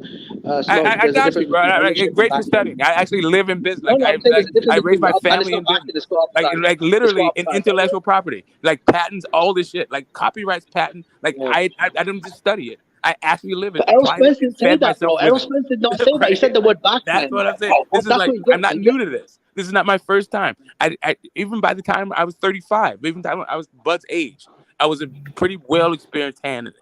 You don't Like smoke. what You've got literally triple the age on me. I'm sure you've got more experience at this. I mean, Generally I speaking. don't know how old you are. I'm just bringing out a point. Like, I'm not saying Okay. that what Bud said is unreasonable because 25 million bucks is a lot of money. I'm not saying that Okay. Bud was like that. Bud seems to be like off on some weird desert island thinking he's been getting fucked going with Heyman's plan. That's not my point. My point is he agreed to it as a grown ass fucking man and agency and his own business guy. He saw the books that we didn't see, and thought, okay, fine. Either I can knock him out, and that's a good enough for me, whatever discrepancy it is, or I can knock him out, and it'll increase the value of it. Well, So I'll make my I mean, money according to some back people, and they I'm wouldn't knocking him out. let Bud touch That's the my books, only though. point. Yeah, but smoke. According to some people, they're saying they wouldn't show Bud the books. So, I mean, I don't know. Right. I mean, You know? but not according to Bud. I'm only going by what Bud said. Well, when did Bud say Al Heyman gave me access to the books, right? He said, when I met Al Heyman, I told him I want to fight this year. And, Because he it took a said he had long time. access to They're the books, dragging and their then he feet. said it took too long. Yes, and then he said that took a long time, and then By the time Bud moved, by the time and Bud then it moved went on, past the bro. deadline, By the and then time they Bud had it. moved And I on, bro. got it. By the time Bud moved on. I got By it, the but time that's a Crawford different. moved on. I don't I'll mind be that he's honest. moved on. Nobody faults him for moving on. The point is, he still got access to the books that he asked for. No, he didn't. No, he didn't. Okay, so Smoke, if the fight Yes, is he November did. the 19th, right? And it's It just October the wasn't in 12th. time Okay, for Smoke, him to you tell fight me. this year. Smoke. Let's be Yes, realistic, bro. sir. Let's be very Yes, sir. realistic. Okay. I'm being November realistic. the 19th is the date, right? November the 19th is the date. Was Okay, what it's date? October the Was 15th, it the right? date? What do you mean the date? When you mean by the date? What do you mean by the date? The That date was the according to rumor who? date, right? They were going to fight in November. The rumor mill. No, that Okay, I was the don't give date a that was shit. floated I around actually don't even give a many damn different about that. media outlets. That's now media Okay, shit. I well, Bud don't said care he about wanted to fight this year. Okay, let's say December, right? Let's say December. Okay, that. No, because Bud made it clear he let's wants just to go fight by this what year. let's go by what Bud said and what Spence said to each other. Let's go by that shit instead of Bud said he what wants to make reporters the said. fight this year. Correct. Bud said you want to make the fight this year, right? There we go. Okay, so Yes. whether it's November or December, we're off about by what, 20 days? It is what it is. Yeah. Okay, it's Yes. October, it's mid-October. You're supposed to fight in about a month or so. The draft contracts aren't even here, and they're not even letting you access to the books. Once Bud moves on, right, he signs a contract with BOK, suddenly, they don't want to push it to February, and then you can look at the books. Come on, bro, man, these guys are dragging their feet. Every time Crawford agreed to something, there was another roadblock. Right? Crawford is like, I got 50 million. Heyman's like, no, fuck it. We got a bag of Doritos here. Right, let's fight for that. Crawford's like, all right, cool, man, let's do Right. that. So here's the thing. So if they're fighting for bags of oranges and bags of Doritos at the PBC, I think we would Well, have I mean, heard there's from it by nothing now. there, bro. I There's don't know, 0%. like you got to sell a lot of oranges and Doritos to get that fucking car that Leo Santa Cruz drives around in, and also to get some guy to call your kid by them, like name your Well, I kid mean, you got after them. That Charlo's wife sounds is like a crying lot that they're more than fucking oranges and bankrupt. Doritos. You got But Adrian Broner saying, I don't want to beyond fight that on whole Twitter. beyond all of that, all I would Well, say I to mean, you, look, there's a lot of like for me, complaints out there, Smoke.